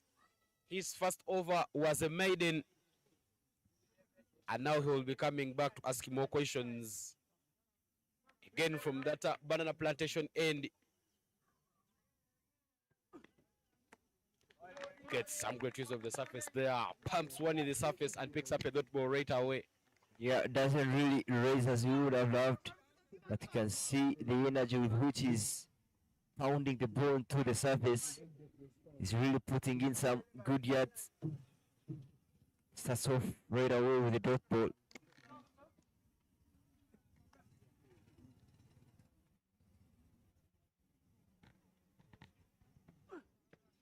Goes full on that occasion. Kigonya George looking a bit composed in this game. He's gotten his groove in and is trying to make sure that he sees BUDO getting things here at the Nyakasura main ground. I'm really sure that things will get better for George if he continues playing the way he's playing. He'll get his eye in. This time round, tries to go full on the stumps, but the pad is in play, and it's another dot ball. You could feel the sense that Ochan is really aware of what he's doing, given that he has bowled one shot, now bowling these 2 balls full, trying to get a wicket. He knows that he's quick, so he wants to get the bat of the surprise, pounding in a quick full ball there. This time round doesn't really raise it as he would have loved. But 3 more dot balls.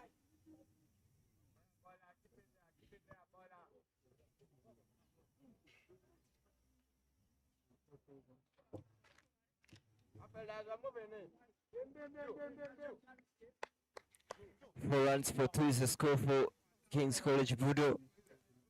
The 2 resilient batters, Kigoya Georgia and Us, making sure that a partnership that is much needed for King's College BUDO. We've seen what partnerships do, especially the first innings partnership between Rubankena and Ochan that went for over 25 runs. It's what really stated the scores for St. Joseph's High School, rather St. Joseph's College LAYIBI.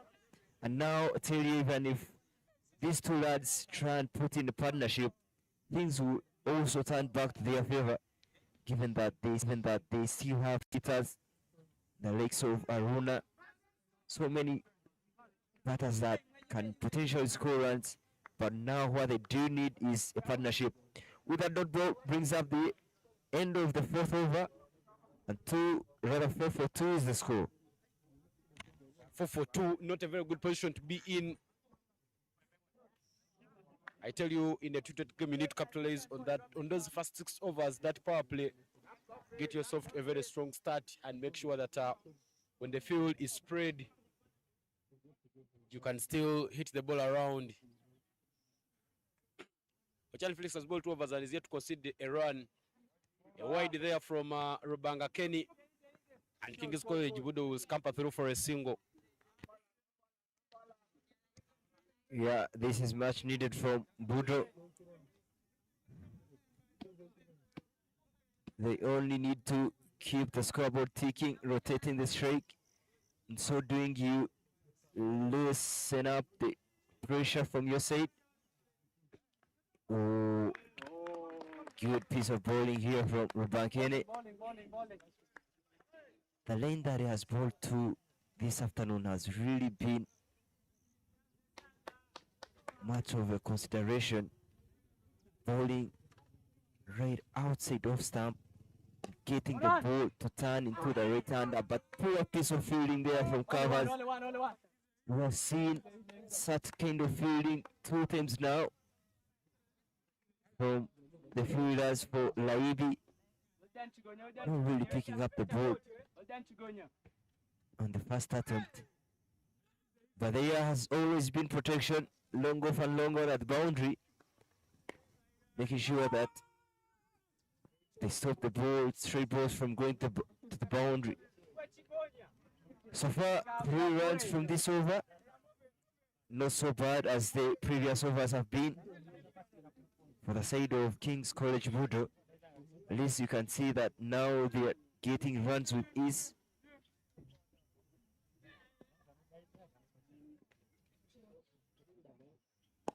Up in the air, and another chance put down.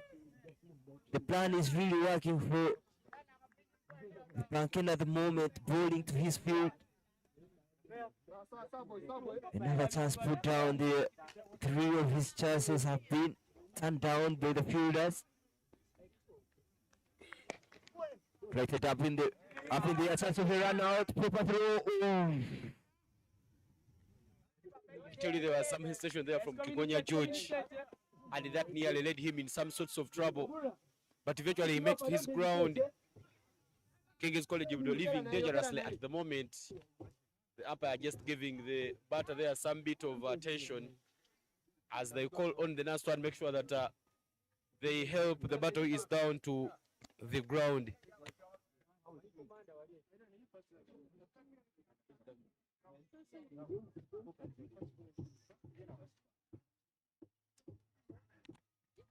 The nurse they are running on to try and make sure that she gives some sorts of medical attention to George Chigonya.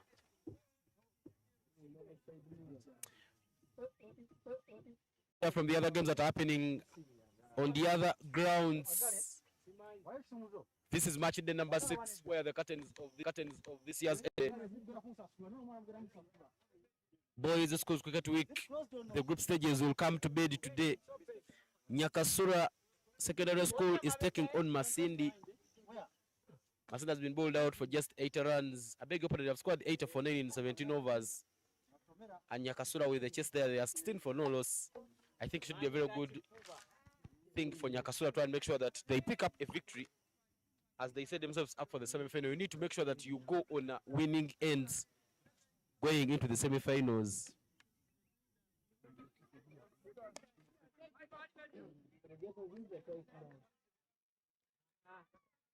I tell you, if Otaro School will pick up a victory this afternoon, they will finish second in Group A.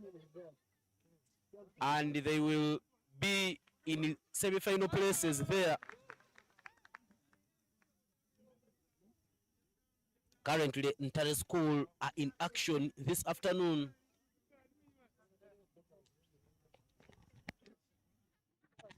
Where they are taking on Gulu High School. That game happening at Canoni Apollo 2, but I tell you things don't look good for Ntare because Gulu High School need 31 runs from as many as 60 balls. Ntare needs to be very cautious and do good bowling because if they lose this game, they are likely to miss out on a semi-final place. They had it in their hands, but a loss for them would mean Shiri remains in that place. Well, that dot ball there marks the end of over number 5, and 10 for 2 is the score for King's College BUDO.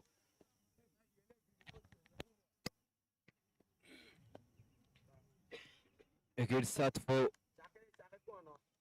St. John's College LAYIBI. A really good start for St. Joseph's College LAYIBI here. So Opura really not in good shape there, trying to give in a dive on the carpet. I think he's not really in bad shape, but that won't be a concern having him stand there in the middle. But Ochan will continue from the plantation end. Straight starts away with a straight ball. You can feel that he has started to lose some energy. He's not getting the bounce that he was getting in the first place. And he has also resorted to bowling fuller. That is a sign of exhaustion from a pace bowler, having to bowl 3 overs in a row. Charging in from the sloping end, that means he's going against the hill. So much energy is consumed as compared to when you're just sloping. But the current runner for King's College BUDO being 1.8. And at the moment they need 100 runs from 14.4 overs. Oh, fishing there, really fishing from Obora, who is guilty for not moving his feet, trying to throw his arms towards the ball. And with such kind of play, you end up getting a fine touch on the bat. And it's not the thing that King's College BUDO need at the moment.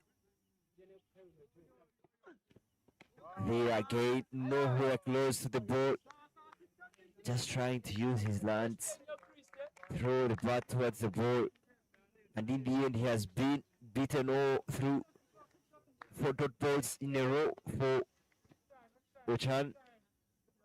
Really good spell for Ochan here, hasn't yet conceded a run. He's just bowling good areas there. Ochan Felix not overdoing it. I don't know the conversation that is happening in the BUDO dugout, but runs don't seem to be coming in. It's a bit of an in swing there. Elvis Obura, 4 of 8. Chigonya George, 4 of 18. Not sure where the runs will exactly come from, but these two need to make sure that they get some runs there for King's College BUDO. If King's College BUDO is to pick up something in this game.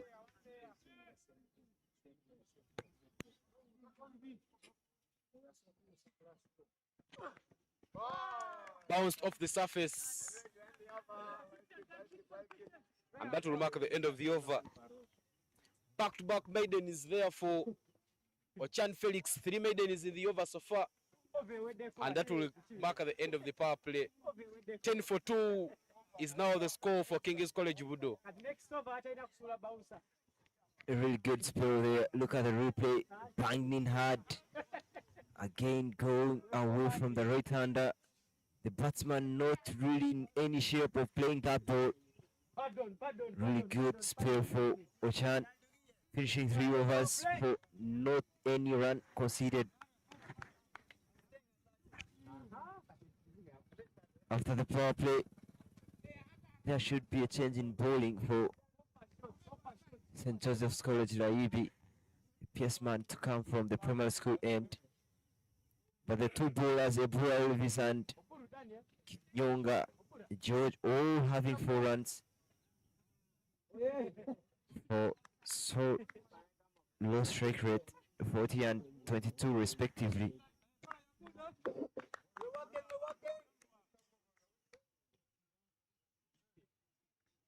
Daniel Obwa is the bowling change from the primary school, and another PS man will be coming on to deliver the 7th over of the innings. Steaming in there. 100 runs from 14 overs is the equation there for King's College BUDO. They have 84 balls to pick those 100 runs if they pick up a victory, and they go back to the place of the Loyals with something. Should be looking at changing the tactic a bit, try and hit the ball around, because things don't seem to be coming easy. Opoa there, that's played up in there, just doesn't carry back to the fielder. So a defensive shot, but that was a half chance for a wicket. I tell you, the hard thing was that he was still in his fall through, but clearly a chance to pick up a wicket there for him. Good piece of bowling to start with. Again, good efforts to try and get that catch, complete the catch for you, good bowling. But the batter, they are guilty for not letting the ball come to him and rushing towards the ball. Another half delivery there, chance will be put down. So many chances have been put down in the afternoon here, especially off good balls. You can feel like St. Joseph's College LAYIBI would have been in much better position.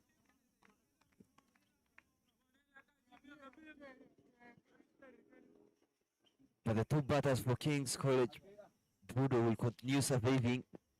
This time much better shot from Obura, who really gets close to the ball, but won't beat that field at point. Who just put down the catch and denied St. Joseph's College LAYIBI another wicket.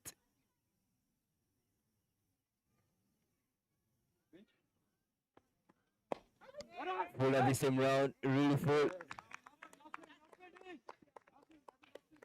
Obura is really guilty for not moving his feet. Especially, we haven't seen him really move towards the ball. All he has done is throw his hands around, but he isn't moving his feet at all. There he goes, soft touch, chance of a run out, and they will get the run out. Much needed wicket at the moment for Obura, who just gets a touch on the ball and starts straight away, knowing that he can get that run. But his partner, George, really not interested in taking the run, and he will have to depart. I tell you, that was the softest of the dismissals. Miscommunication between George Kigonya and Elvis Obura, and that will help St. Joseph's College LAYIBI to pick up another wicket. Good work there, wiping off the bells. Looked very easy there by the wicket keeper. And in the end, Elvis Obura departs. It's now pressure for King's College BUDO as they lose another wicket. the problem for King's College Budo hasn't really been answered at the moment, given that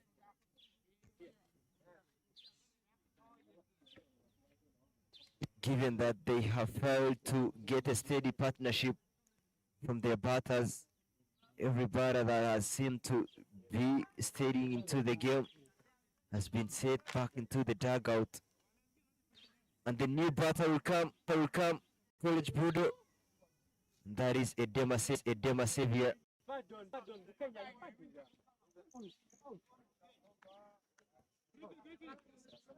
Opo Daniel really doing a good job steaming in hard and delivering good deliveries, hitting the good areas, making sure that he keeps the Budo batters on the back foot. Yeah, Edema not ready for the delivery. Takes all his time that he needs. He's not really in a hurry. And so is St. Joseph's College LAYIBI. They really don't seem to be in a hurry. Yeah, Edema Savior is the new batter in and out, coming to play the savior role there for King's College Budo. He comes in when he's in sorts of trouble. 11 for 3 after 6.5. Just the delivery there for Obua. Complete that over. Starts with a full one, goes for a Yoka. But Edema Savior equal to the challenge. But that dead ball will mark at the end of over number 7. Score still 11 for 3. 99 to get from as many as 13 overs. Really good ball to finish with, knowing that it's a new batsman, Edema who hasn't really set his eye into the game. The bowler, they are trying to bang in a very quick ball straight to the stumps. Really good awareness from Ebua. Finishing is over for only 1 run there. Can feel that it has been a good spell from him to start. 11 runs already for 7 overs that they have faced. 9 runs that is the equation for 9 runs from 13 is the equation for King's College Budo. If they are to go past that finishing line.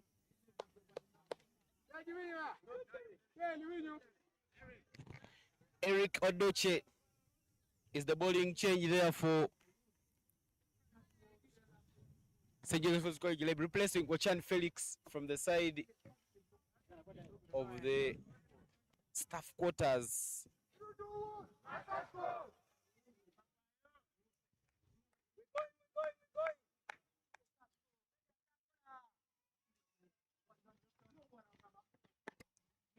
Solid impressive block shot there, but straight to the cover area.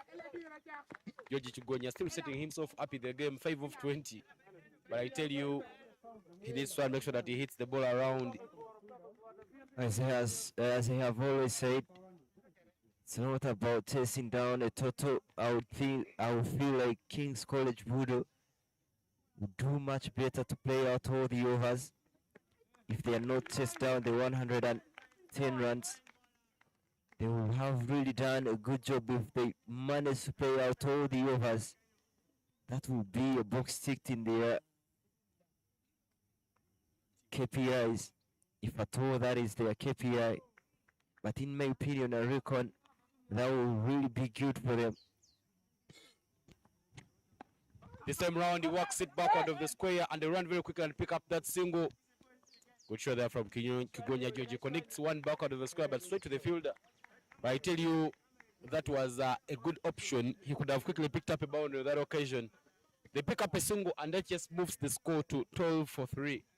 Yeah, Dutch there guilty for not executing the good lane. This time round bowling it on the body. But the batter, Edema, taking his guard, asking for the middle stump there. I think he will try and take his stance from the middle stump. But one thing with taking your guard from the middle stump, you have to make sure that you don't get any ball hitting your pads. Hopefully he's good with putting away such balls. And another drop ball for Odoch. 3 dot balls in and over so far. 2 more balls to go. Runs not coming for the Kings. St. Joseph's College LAYIBI. I don't know, they seem to have not come to the Nationals for so many times. This should be their third time. First coming for the Nationals in the 2023. Making another appearance in the 2024 last year when we were in Ginger. King's College BUDO, known campaigners in this tournament, winning the Schools Cricket Week in 1988, and they have another trophy that was won in 2001. But this year they didn't put up any good performance whatsoever, losing all the 6 games they have played so far in this tournament. I tell you, when you look at the way they bowled in this game, looked like they had a chance to give it a chance, but all the batters who could have scored runs, Mugisha Morris, Edward Mugwanya, Elvis Obra already back to the heart. They will be now backing Jagenda Haruna to come and try and make sure that he gives them a brisk.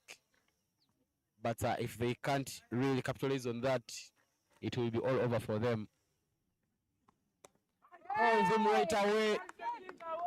Edema Savior, who came in as a savior, didn't trouble the scorers anyway, not putting any runs.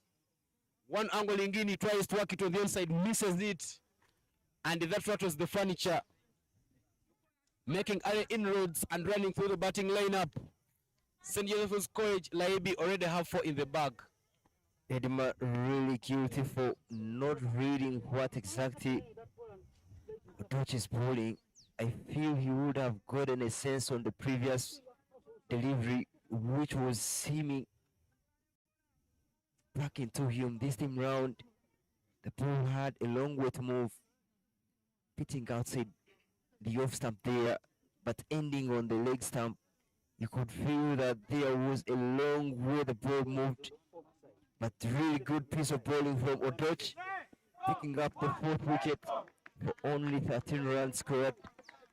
And with the wicket, it was down. 13 for 4 is the score.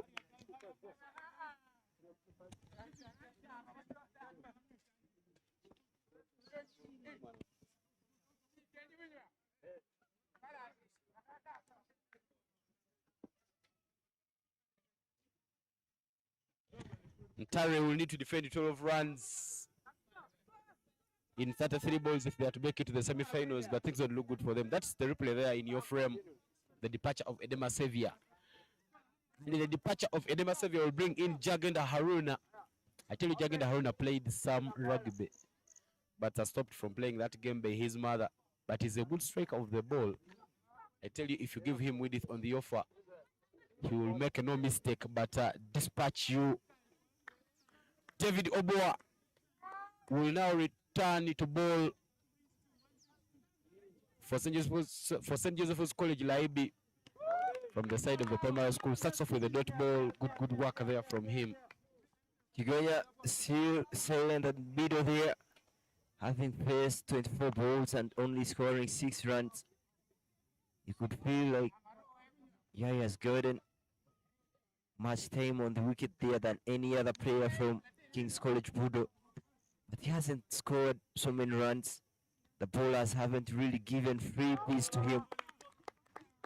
Looking at the length where the bowlers have really bowled, you feel like they have done a tremendous job to restrict King's College BUDO to only 13 from 8.2 overs. Really good piece of bowling, a really good display from the pace bowlers.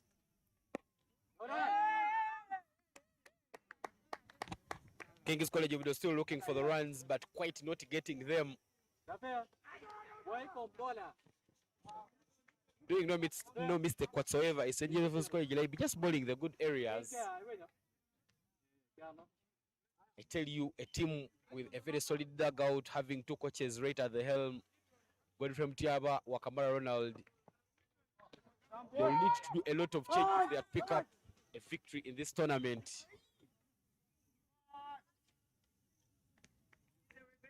But not a very good performance from them. I tell you, the batting for King's College BUDO has not come to the party in this tournament. They've been trying with the ball, but with the bat, nothing much they've done in this tournament.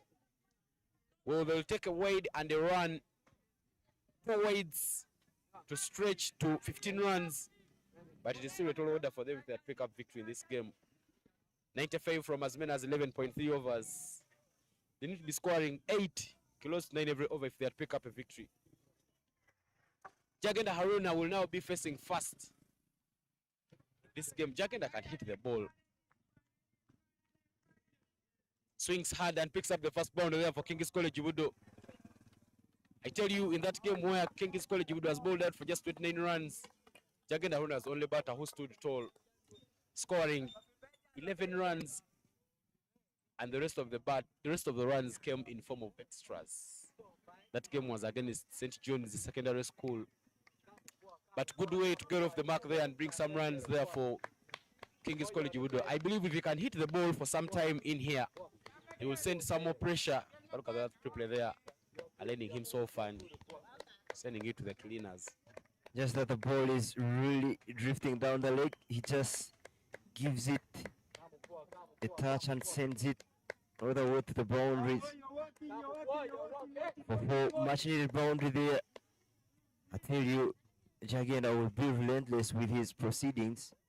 He will try to go hard after every ball, and that is his playing style. You can't really stop him from doing that. You see, he's a big lad. He has the power, and he can hit a long ball as well. Jagenda, one of the players who made sure that King's College would make it to the Nationals in that 50th playoff Central Region match, where he really put up a show, taking on St. Cornelius Karagala at their home turf. I think one of the things that King's College should be looking at is try and make sure that these players, the students, don't play most of their games at their home turf. Because when you look at the surface at King's College, it is cemented and a bit compact. The ball comes quite quick to the blades. But when you come on these holding surfaces, it's really a condition that King's College are not so accompanied with. That is aged and it should run away. But there is a man there at third man who saves it for only a single. King's College played all their qualifier games at their home turf. And that's why it's been so hard for them to play in these surfaces.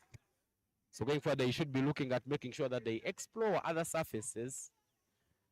24 after 9 is where they stand at the moment. Requiring 90 runs from 11 overs. I was almost saying only 90 runs, knowing that the score was even 110, but they have only scored 20 runs for 4 wickets. But having chased down 90 runs for 6 wickets, still something that's achievable given that Jagenda still is there and is trying to put in some cameo, already having 5 from 3. At Kanoni Apollo 2 ground, I tell you, entire school will have to defend the 6 runs if they are to sell a spot in the semi-finals. From as many as 24 balls, Gulu High 81 for 4. Gulu High are party spoilers there. It will be an unfortunate year for Ontario School. They had a very good campaign going to Kakamega in those demonstration games that they played and won during the East African Games about 3 weeks ago or 2. But replicated good performance, beating up on Jinja Secondary School, the defending champions in that group stage match. They've won some games, but they've not managed to hold the grit where it mattered the most. Played up in there, chance to catch. A catch is taken and Jagenda Haruna departs. 5 down already for King's College BUDO. They know he is a danger man and they will run riot celebrating that big wicket of Jagenda Haruna. It's now all trouble for King's College BUDO. Really much needed wicket there for Jagenda there. Much needed wicket. You can feel that the fielders for St. Joseph's College LAYIBI have really sensed something coming their way, given that they picked the danger man. Jagenda there with an offer, trying to go on the offside, opening up the face of the bat on the offside, and the fielder there running backwards and completing a beautiful take. Beautiful catch there. The 5th wicket falls for King's College BUDO for only 20 runs. More so, the wicket of a very big hitter, Jagi and Haruna. Odoch picking 2 wickets from 1.2 overs as bowled, conceding only 2 runs. You can feel that he has really done a good job containing runs, bringing up dot balls and building pressure. It's what it has brought up this wicket. Very good piece of bowling. Very good piece of bowling from Odoch.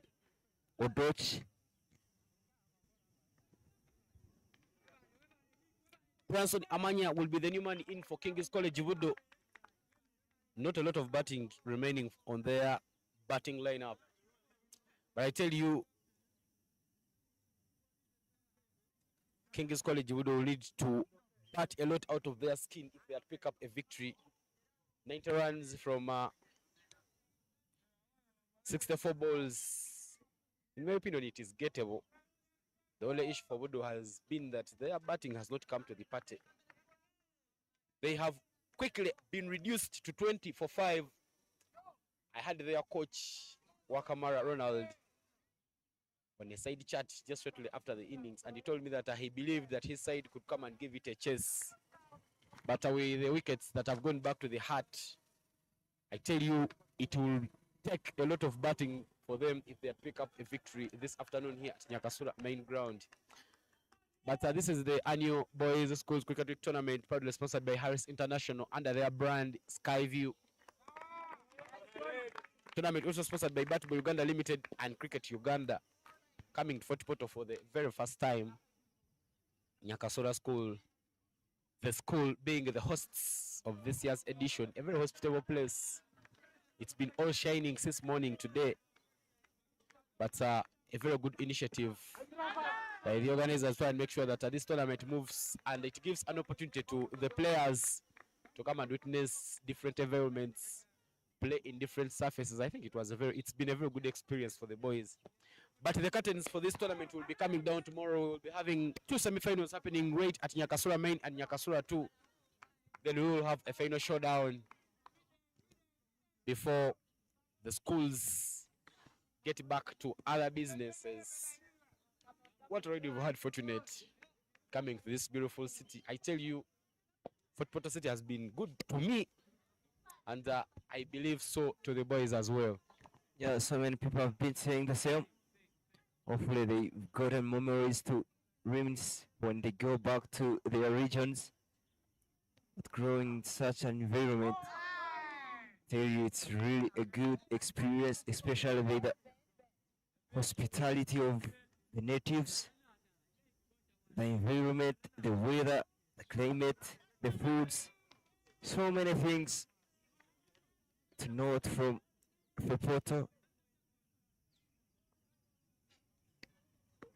The same round, very beautiful from Odoch with an offer, trying to bowl 5th, 6th stump here. And another dot ball, 21 runs for 5. And now King's College BUDO needs 89 runs from 10.2 overs. Much better there from Odoch. That marks the end of over number 10, and at the halfway mark, the Kings have just 21 runs for a loss of 5 scalps here at Gulu. I beg your pardon, here at Nyakasura main ground. I tell you, we went for the girls' nationals in Gulu a few months ago. We had a Gulu main ground, and that's why the games were broadcasted live. So somehow the Tanga keeps sleeping and going that side. But I think it's been a good experience for some of us who keep moving for all these tournaments, because Gulu was extremely hot and Nyakasura, Fort Portal City being extremely cold. Very good conditions to witness. I think here you say that Guru main ground keeps leading from your tongue. It tells me that you must be having tremendous memories from Guru. I tell you, Gulu was a place for the team No Sleep, Ulu is one of the places that are very noisy in terms of partying. Unlike Fort Portal, where it's a bit silent. I think Fort Portal here, they choose some days to have the happiness. But entire school will have to defend the 2 runs from 17 balls if they are to get a spot in the semi-finals. A loss for them means Shirisa Hajanandi School and St. John's Kawoga will be the semi-finalist. It also means that Shiri will have to take on Busoga College Mwiri in that other semi-final.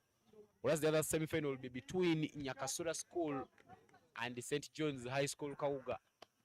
2 interesting matchups will be happening tomorrow. Nyakasura just need 12 runs from as many as 36 balls to pick up a victory against Masindi Secondary School. Yeah, Nyakasura needs to pick up such a win. Even Masindi will also be looking to pick up a win against Nyakasura. And if they do, they will be tying points with Nyakasura, but the net run rate will come into play. That's why they have really put in such a fight coming to this game. But at the moment, King's College BUDO needs 88 runs from 9.4 overs. I tell you, a maximum at Canoni Apollo 2 from PT Daniel has seen it over for Ontari High School. Ontari School had a good campaign, but they'll have to try again next year. That has been the end of their road, losing out to Gulu High, and meaning they remain 3rd on the table because they are tied on points with Shirisa Janandi. But in terms of net run rate, Shirisa Janandi is ahead of them. They believed they could go far, but the farthest they have gone was not holding the chance they had in their hands. It was really their fortune, a station between the batters, but they eventually take that run. George Chigonya and Branson Amanya need to communicate quite well if they are to keep the game alive for King's College BUDO. Yeah, that throw was the wrong end, given that Branson was the one going to the danger zone and had started off not so quickly. It would have brought them another run out and right straight to the stumps, but the umpire says that was drifting down the leg. But I think Abua is really aware of what needs to be done.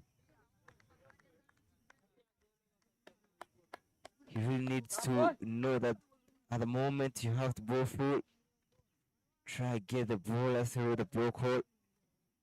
It's not like the other bowlers, especially Ochan that we saw in the early stage of the game, who are quick and getting the bounce off the surface.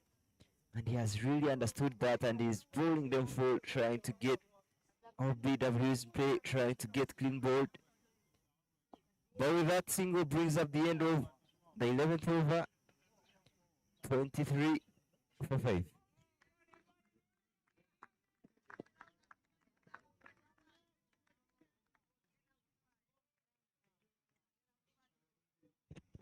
$87 from 9 overs.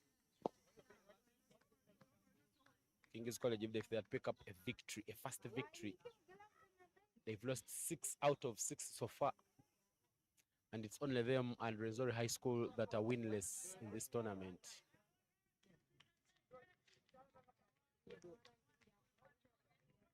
$11 overs gone and 23 for 5 is now the score there on board.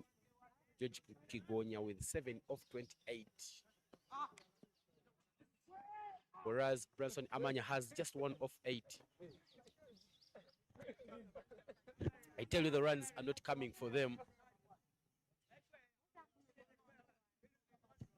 They're really standing in a very bad position. But this tournament is sponsored by Harris International, the makers of Skyview Orange, Skyview Fruity, Skyview Apple, and Skyview Citrus.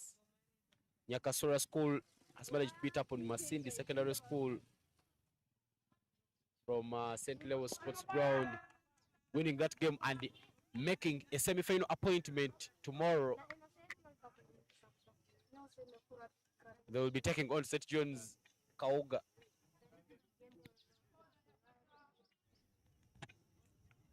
In this tournament, there are two unbeaten sides, St. John's High School Kauga and Busoga College Mwiri.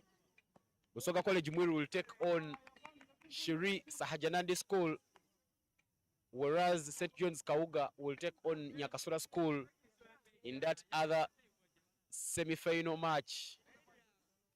Exciting games will be coming up tomorrow, and we'll be here telling you the beautiful stories of those games.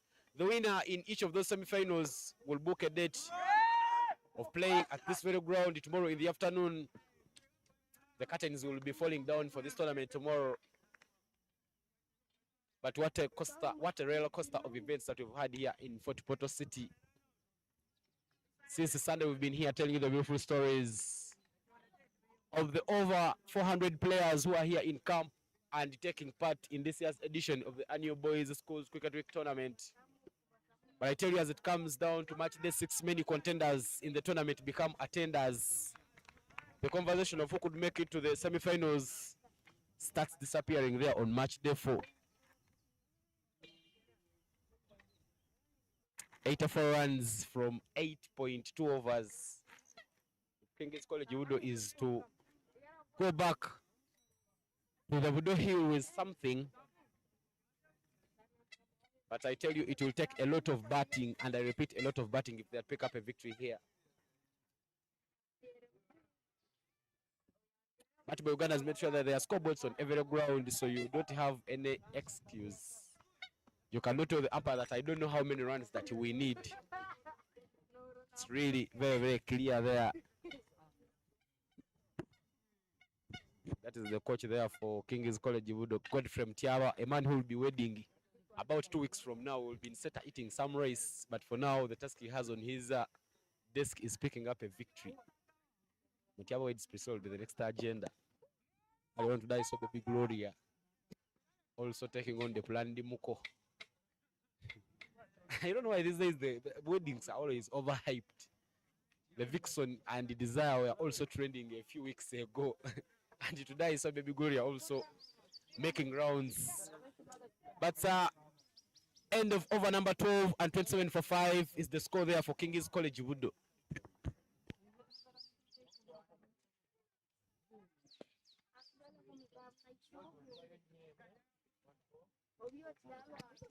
$93 runs required from 8 overs. Current run rate, rather required run rate being 10.33, and the current run rate being 2.25. And if King's College BUDO are to go past the finishing line, they will need more than 10 runs and over, which runs they haven't even scored in any of the overs that they have faced.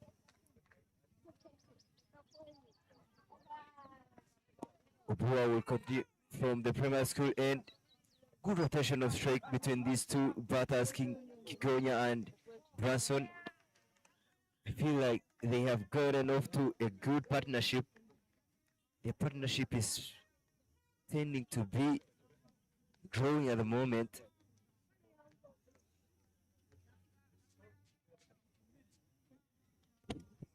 King's College, we're just having 2 players who are in Form 6 and the rest being in these lower classes. Says a lot about what they should be doing in terms of development. I think King's College has invested well in terms of infrastructure, making sure that they make good innovations of their AstroTurf and the batting nets.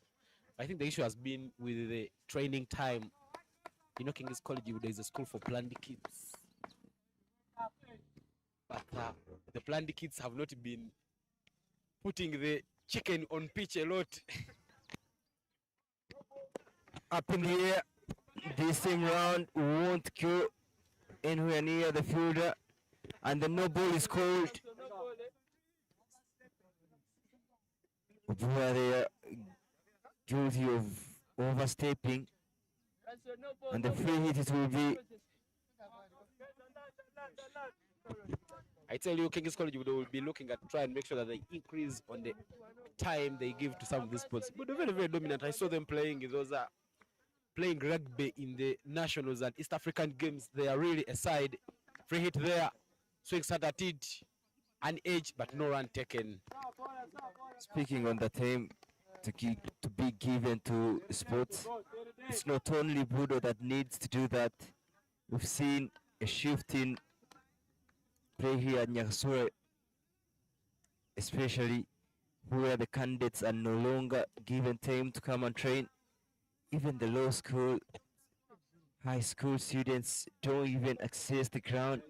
So you feel like the academics have really come first and the sports have been undermined in some schools, I would say, because not so much freedom is given to the players. Nevertheless, students have come to school to first attain that academic document. But I tell you, the way the new curriculum stipulates things, I think physical education is part of one of those things that they need to also put into consideration. I know so many people who have gone to school, attained degrees, and they are not really thriving because of the academic documents. But I think a balance could give chance to the athletes, because there is another full toss there and it will be a free hit. Run out chance. I tell you, if that chance had gone to the non-strikers, to the bowler's end, that should have meant that King's College could have quickly lost another wicket there, but in sorts of pain, George Chigonya, Dapa is just walking in to give him some medical attention. But King's College would 3 times champions in nationals in that rugby sport. I think a school which is excelling in rugby. Rugby, one of the games that involve a lot of physical touches. Excelling in rugby, it could quickly mean that cricket should be a walk in the park. That is the replay there for that no ball that was called by the umpire. But the umpire, the bowler, I beg your pardon, the batter there, Chigonya George, landing in an awkward manner, back on his feet, and he will be facing the free hit. Free hits haven't really been hit in this game. I've seen 3 no balls and 3 free hits not really put to full use. But Kigonya will be tasked to send the ball the boundary, especially when you're given the liberty to do so. Kigonya not really being a big guy. You can't even see there is no field changes for him trying to protect the over. But a dot ball for a free hit. This time round, better from the bowler Obua. The thing I like is how Chigonya George shapes the proper shot he should have played, but he shots it after facing that feed. But from the other side, I see Masaka Secondary School have already finished picking up a victory there. They put up a good performance there at Nyakasura. They are playing Renzori High School. Renzori High School has been bowled out for just 42 runs in as many as 14 overs.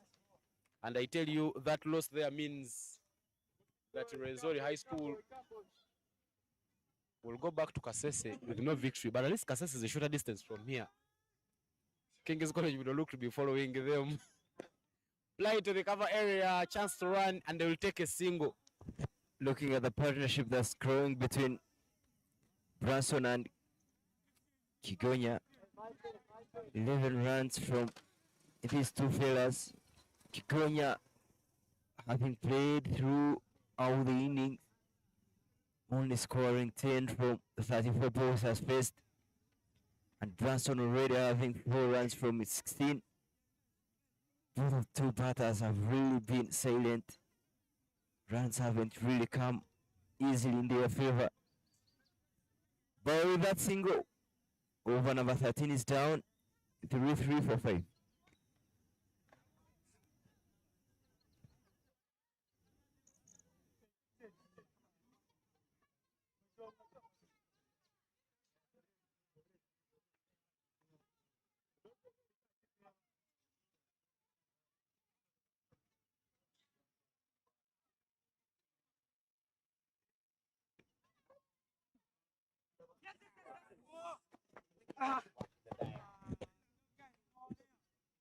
Five wides there for King's College BUDO as Ayela is the new bowler there coming in the attack for St. Joseph's College LAYIBI.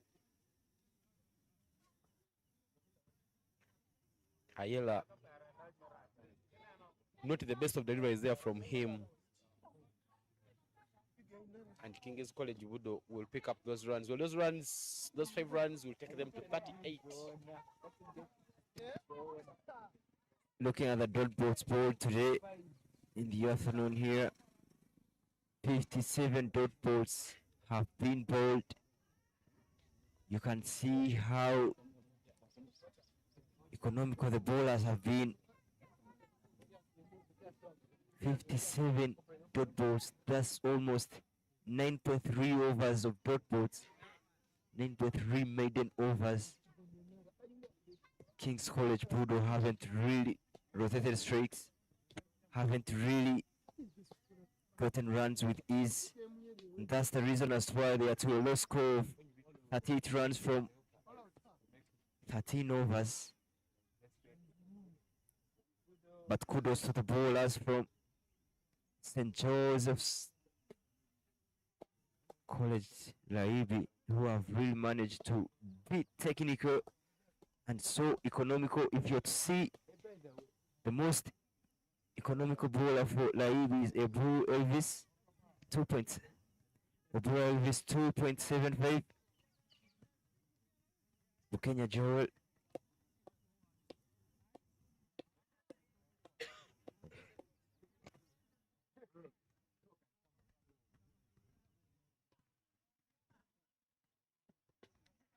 looking at the dot balls here for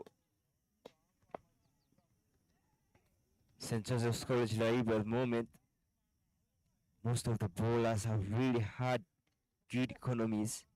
2 of the bowlers haven't really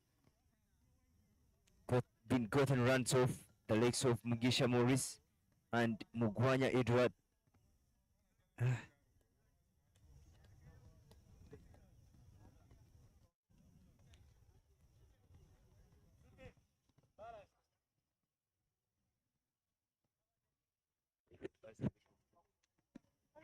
One to the pads, shouts of how is it, and not out is the call from the umpire.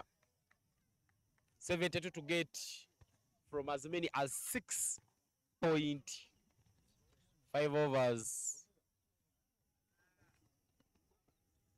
38 for 5.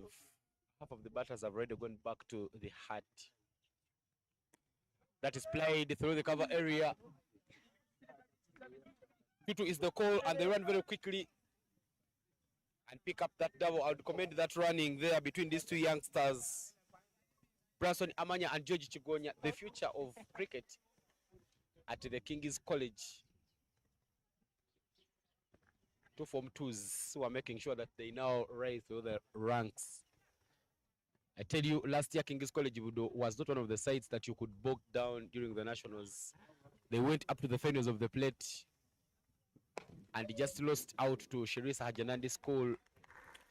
That game that they could have quickly won, they just 1 run, but a catch was put down, and in the end, Shirisa Hajanandi managed to pick up a 1 wickets victory. Everything unfolding at Ginger SS last year.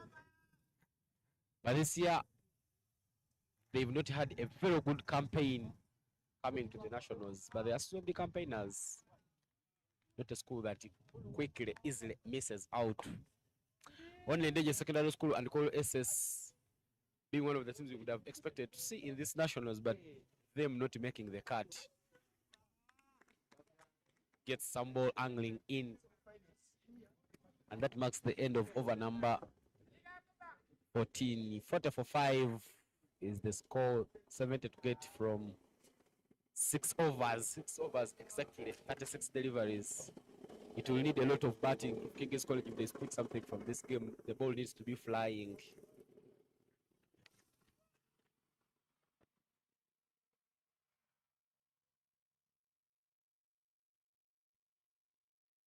.4 dot balls bowled by St. Joseph's College LAYIBI, which has really made it difficult for King's College BUDO here at Nyakasura main ground.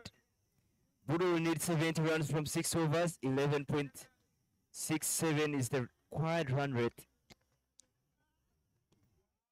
And the bowler Riela there starting off with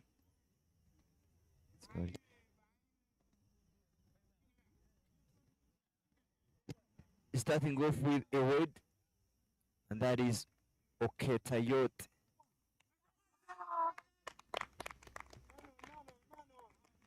Who picks a wicket on his first illegal delivery. Much needed wicket there to make it 6 wickets for King's College BUDO. King's College BUDO loses the 6th wicket, but tomorrow we will be back here for the semi-final action. Tomorrow, other schools in the camp will be choosing sides. Look at that one there, follows it with the bat. His work there by the wicketkeeper, and King's College would lose their 6th wicket. I tell you, ladies and gentlemen, tomorrow we'll be having this tournament. Come to bed 7 days. That's why it's called the Cricket Week. Exactly 7 days of play. Tomorrow will be match day number 7. We will be having the semi-finals happening concurrently in the morning. And will be very interesting to see who walks away champions. Busoga College Mwiri came into this trophy with 19 trophies. If they walk away with it, they will mark their 20th. And I tell you, all the other schools that are in the semi-finals tomorrow, none of them has ever touched this silverware. Nyakasura School, St. James Kawoga, and Shirisa Hajanandi School, all looking for their first glory in this tournament. The other champions who have it a few times are not here. Kololo SS 7 times. Jinja SS have it 4 times after winning it back to back in 2023 and 2024, but unfortunately, they may not make it to the playoffs.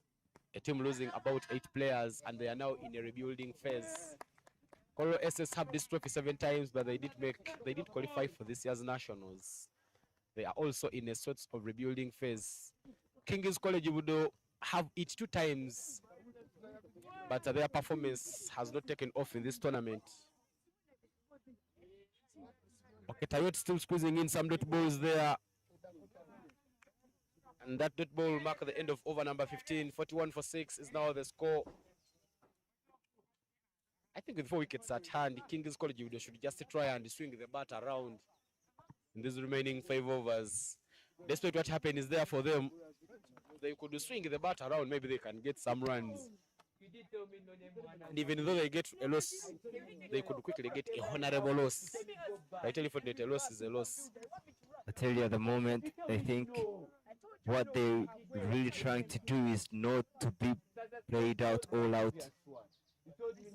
They won't need that getting bowled out all out.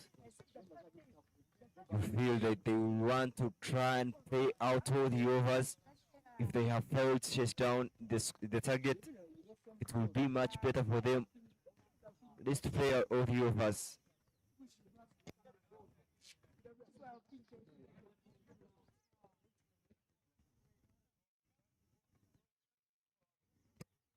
Holding play there as the umpire checks the bowler. He really seems not to be in good shape. The finger must have gotten an injury there. He will get medical attention there from the physio as the 12th man walks onto the ground to try and replace him and let the play continue. As we come to the close of match day number 6, Gerard Olipa has been topping in the batting charts. 244 runs with the highest score of 118, 1 half century and 1 century there in his name from Busoga College Mwiri. Jonathan from JJSS following closely with 226 runs. But I tell you, Olipa has a chance to stretch a bit because he will be in the playoffs tomorrow. Asasra Paul has been the pick of bowlers there from Untare. He's picked up 18 wickets already closed by Rubanga Kenny Griffin. If Rubanga Kenny Griffin can pick up more wickets in this game, he also stands a chance of walking away as the best bowler for this tournament. But in terms of points and rankings, Asuku Jackson 694 points. What a performance he's had for St. John's Kauga. Tivia Valani also has 658. That's some of the points that accumulate and give you the position of being the player of series. But a total of 10,788 runs have been scored in this tournament. Disappointing that only one century has been scored. 3 hat-tricks and 373 players have had a chance to play in this tournament. 849 boundaries, 132 maidens, all happening here in Fort Portal City, the tourism city. This is the annual Boys Schools Cricket Week Tournament, proudly sponsored by Harris International under their brand Skyview, which comes in flavors like Skyview Apple, Skyview Orange, Skyview Fruity, and Skyview Citrus. I'm reliably sure that many of these players have had a taste of these products, and on every match day, they've got a chance of also picking some crystal natural mineral water. Try and make sure that they keep soothing their throats. Battle Uganda Limited also being part of the sponsors. Cricket Uganda, Nyakasura School, all coming together to try and make sure that we see through this tournament. Spinning the attack there. Not a very best shot, a bit risky on that time. Rubankene continuing, already having picked 2 wickets.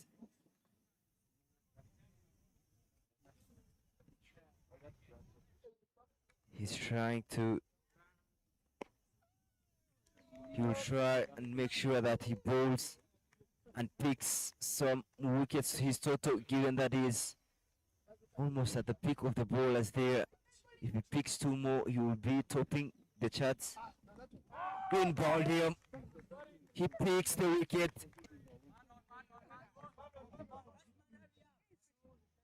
Picks up the much needed wicket there. And Kangavi will depart for 0, not really scoring, rather perturbing the scorers there.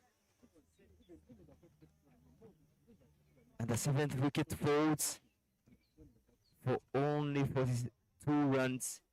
King's College BUDO in a dilemma. Yeah, 42 for 7, 68 from 4.2 overs. King's College BUDO. I tell you, just to replay that right in your frame. They're going across the line, and that rattles the off stump.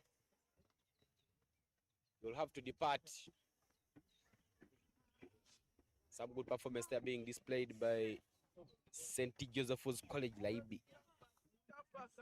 St. Joseph's College LAYIBI, found in Gulu City, a place called LAYIBI. King's College is also from Wakiso, a place called BUDO. Up at the hill. That one to the parts, but not out is the call there from the umpire. Down to the lower order batters for King's College BUDO at the moment. 2 more deliveries left in his bill. Short delivery there, and that will be a big weight. Seen will be the umpire. He hasn't really given out so many extras, but this time round guilty for not finishing his overs on top.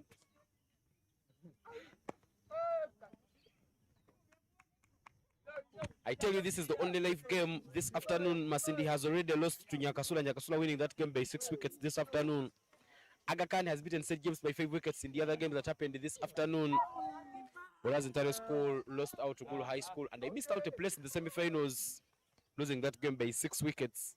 St. James Kauga has finished a victory against Good Heart Secondary School, a 164-run victory, whereas Masaka Sek have also picked up an 80 runs victory against Renzori High School.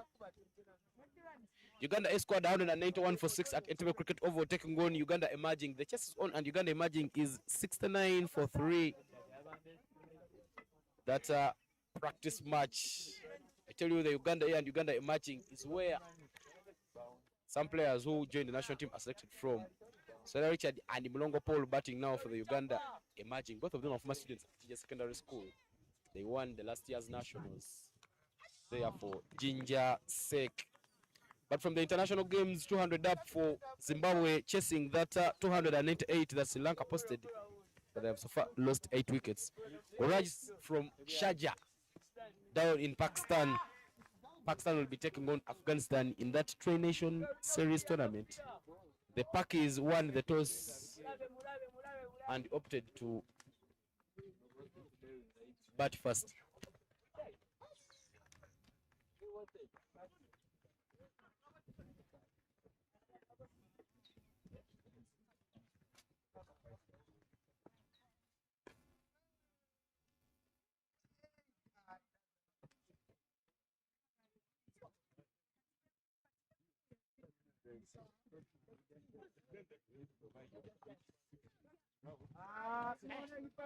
Some quick spins there, but that one will be adjudged by the umpire.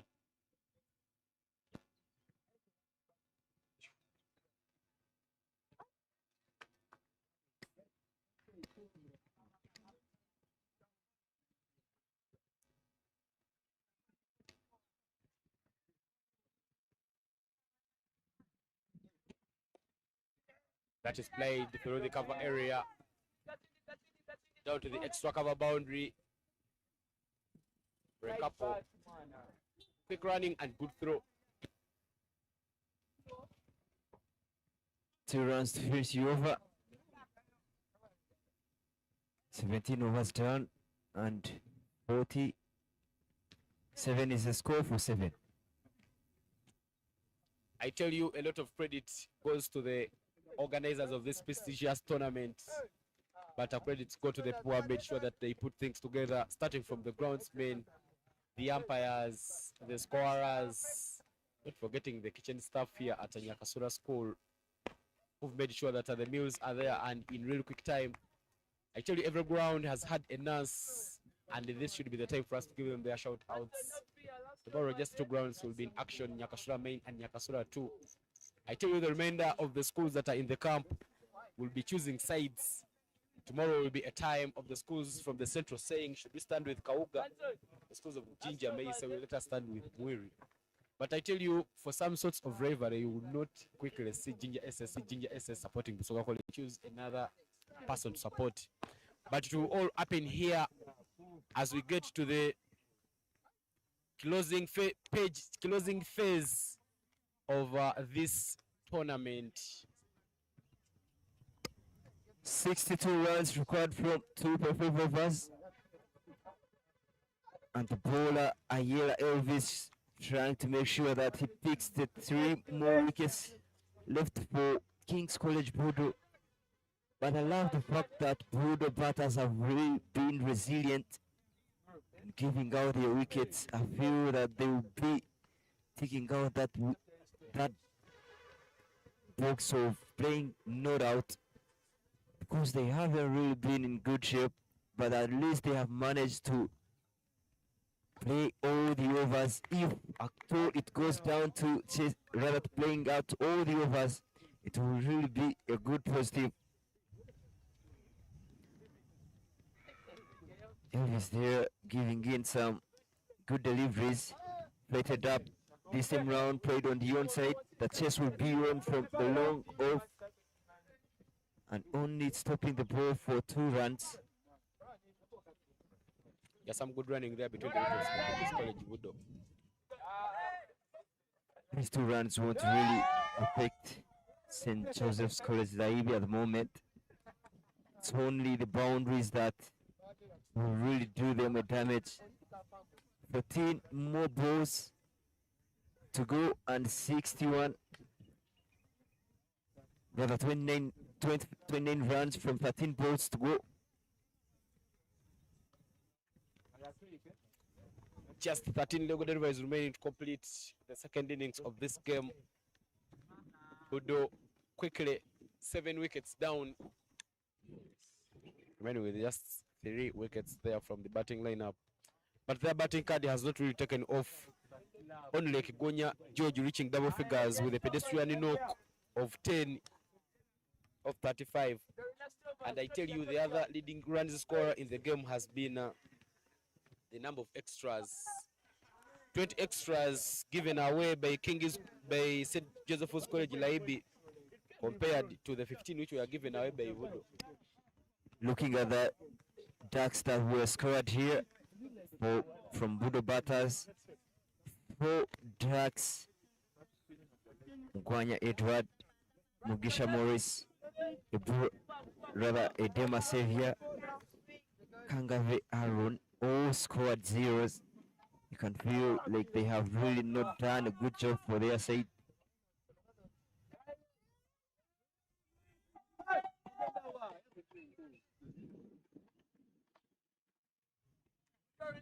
The required run rate being 29. That really seems to be so much for BUDO to attain at the moment. Only 12 balls left in this inning.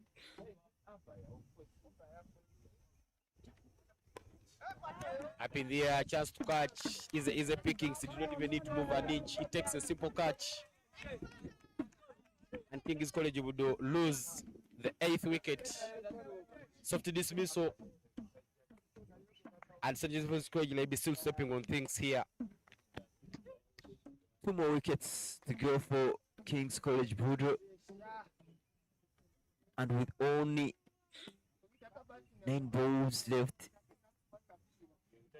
I wonder what the conversation will be covering those 300 kilometers back to BUDO. Winless. Not really a campaign that did take off. I tell you, King's College BUDO, one of the schools that have OBs who are unruly. But we came into this game when they had already conceded. After the first 2 losses, they believed that they could come back and deploy the tournament, maybe because 1 or 2 upsets. But at this time, I believe they already accepted that the loss, that this is not their year to shine. But with some of the youngsters in their team, maybe they will be looking at making sure that they play better in the upcoming tournaments. Leonard, they are trying to go quick through his overs. You can see how fast he's going to the run-up, even running, making sure that he pulls through his over with only 2 more balls to go. And with that dot ball, we bring up the end of the 19th over, and the score is 58 for 8.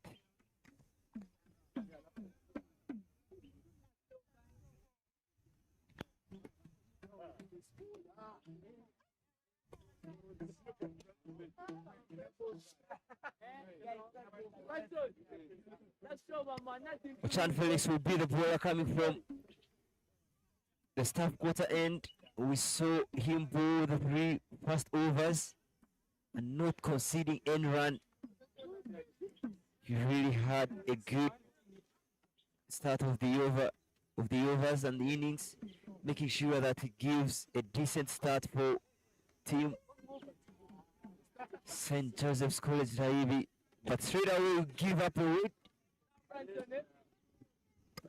And that will be the only run that he has conceded so far, having only more 6 balls to go. Yeah, 6 balls, 6 legal deliveries there from Ochan Felix. We'll see us complete this game. Edged, runs down to third man. There is a fielder, a fumble, and they just pick up a double. Quick running, and they will manage to pick up that couple. Yeah, much needed couple there for King's College BUDO. But with the pace on, you could feel like Ochan has given in all his best, but you can't blame him for that, for those runs that have been scored off him, given that they've come off the top edge of the bat. Already 3 runs in the over and 5 more balls to go.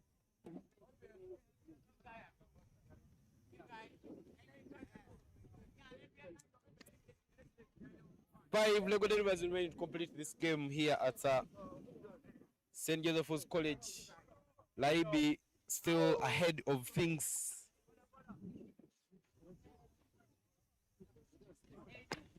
Plays that one down to the mid-wicket area for just a single. Yeah, not exactly where he wanted the ball to go, but you pick up that single, much deserved. Isim Round Ochan trying to bowl full and straight. The batter going across and getting the bat on it takes him off the strike. I tell you, bowling to our other batters, you just need to bowl stump to stump and create yourself a wicket. That has been the plan here for Felix, but the plan not being fruitful. But nonetheless, nothing much to worry for the side because they are just moments away from picking up a victory this afternoon here at Nyakasura main ground. Three more wickets to rather 3 more balls to go. 51 is the total that BUDO needs chase, and at the moment things won't unfold well for them even if they get boundaries in these remaining 3 balls. But Felix making sure that he doesn't even give up any more or any other runs off the boundary, making sure that he pulls the 8 lanes. 2 more deliveries to go. 61 is the score. Just 2 more balls for us to conclude the group stage matches here at the Boys Nationals down in Fort Portal City. I tell you, all the other games in the groups have been concluded and everything is now clear. Soka College Mwiri will take on Shirisa General School at Nyakasura 2 tomorrow morning in that semi-final 2, whereas in semi-final 1, which will be broadcasted live at this very ground, we will have St. John's High School Kauga take on Nyakasura School. An interesting matchup will be on the cards. Run out chance.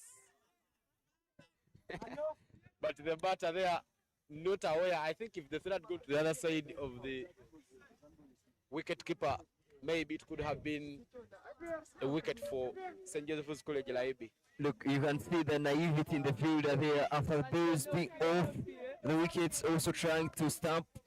You would have done better by uprooting the stump.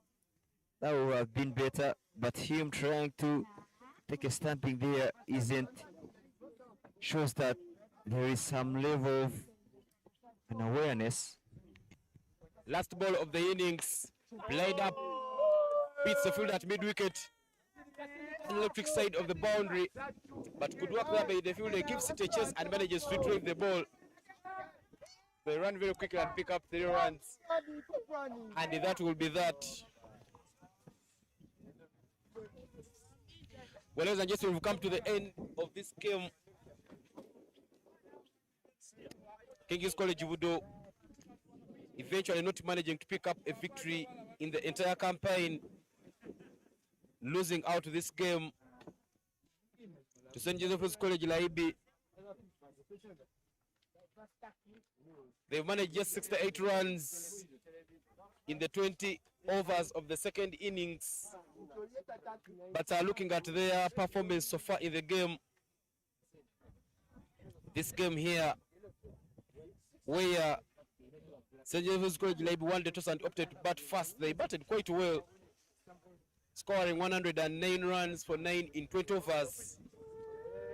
Contributions came from Rubanga Ken Ronald 21 and Okot Simon Peter 21 as well. 16 from Obua Daniel, 15 extras gifted away by King's College BUDO. 3 wickets from Kenya Joel at an economy rate of 6.00. Obra Elvis also chipped in with 2 wickets there for King's College BUDO.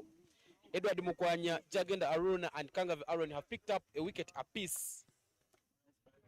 But St. Joseph's College LAYIBI stretching to 109 for 9 in 20 overs. In response, King's College BUDO managing just 64 runs and falling short by 45 runs. Kegonya George 10 off 35 and Branson Amanya 17 off 22. 20 extras given by St. Joseph's College LAYIBI, quite many.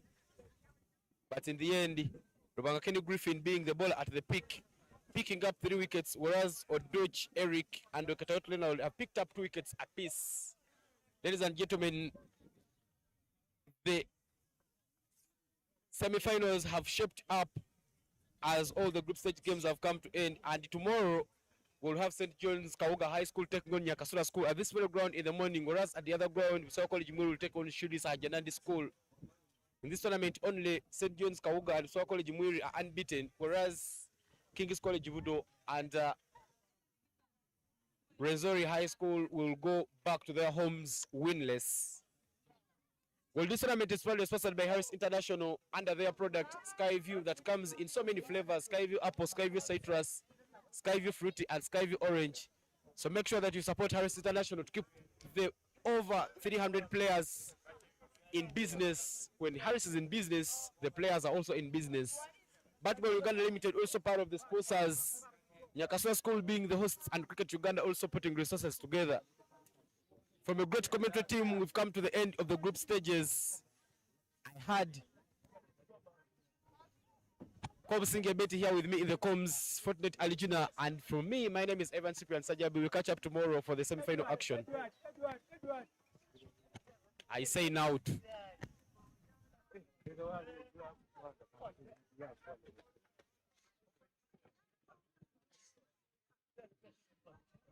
BUDO.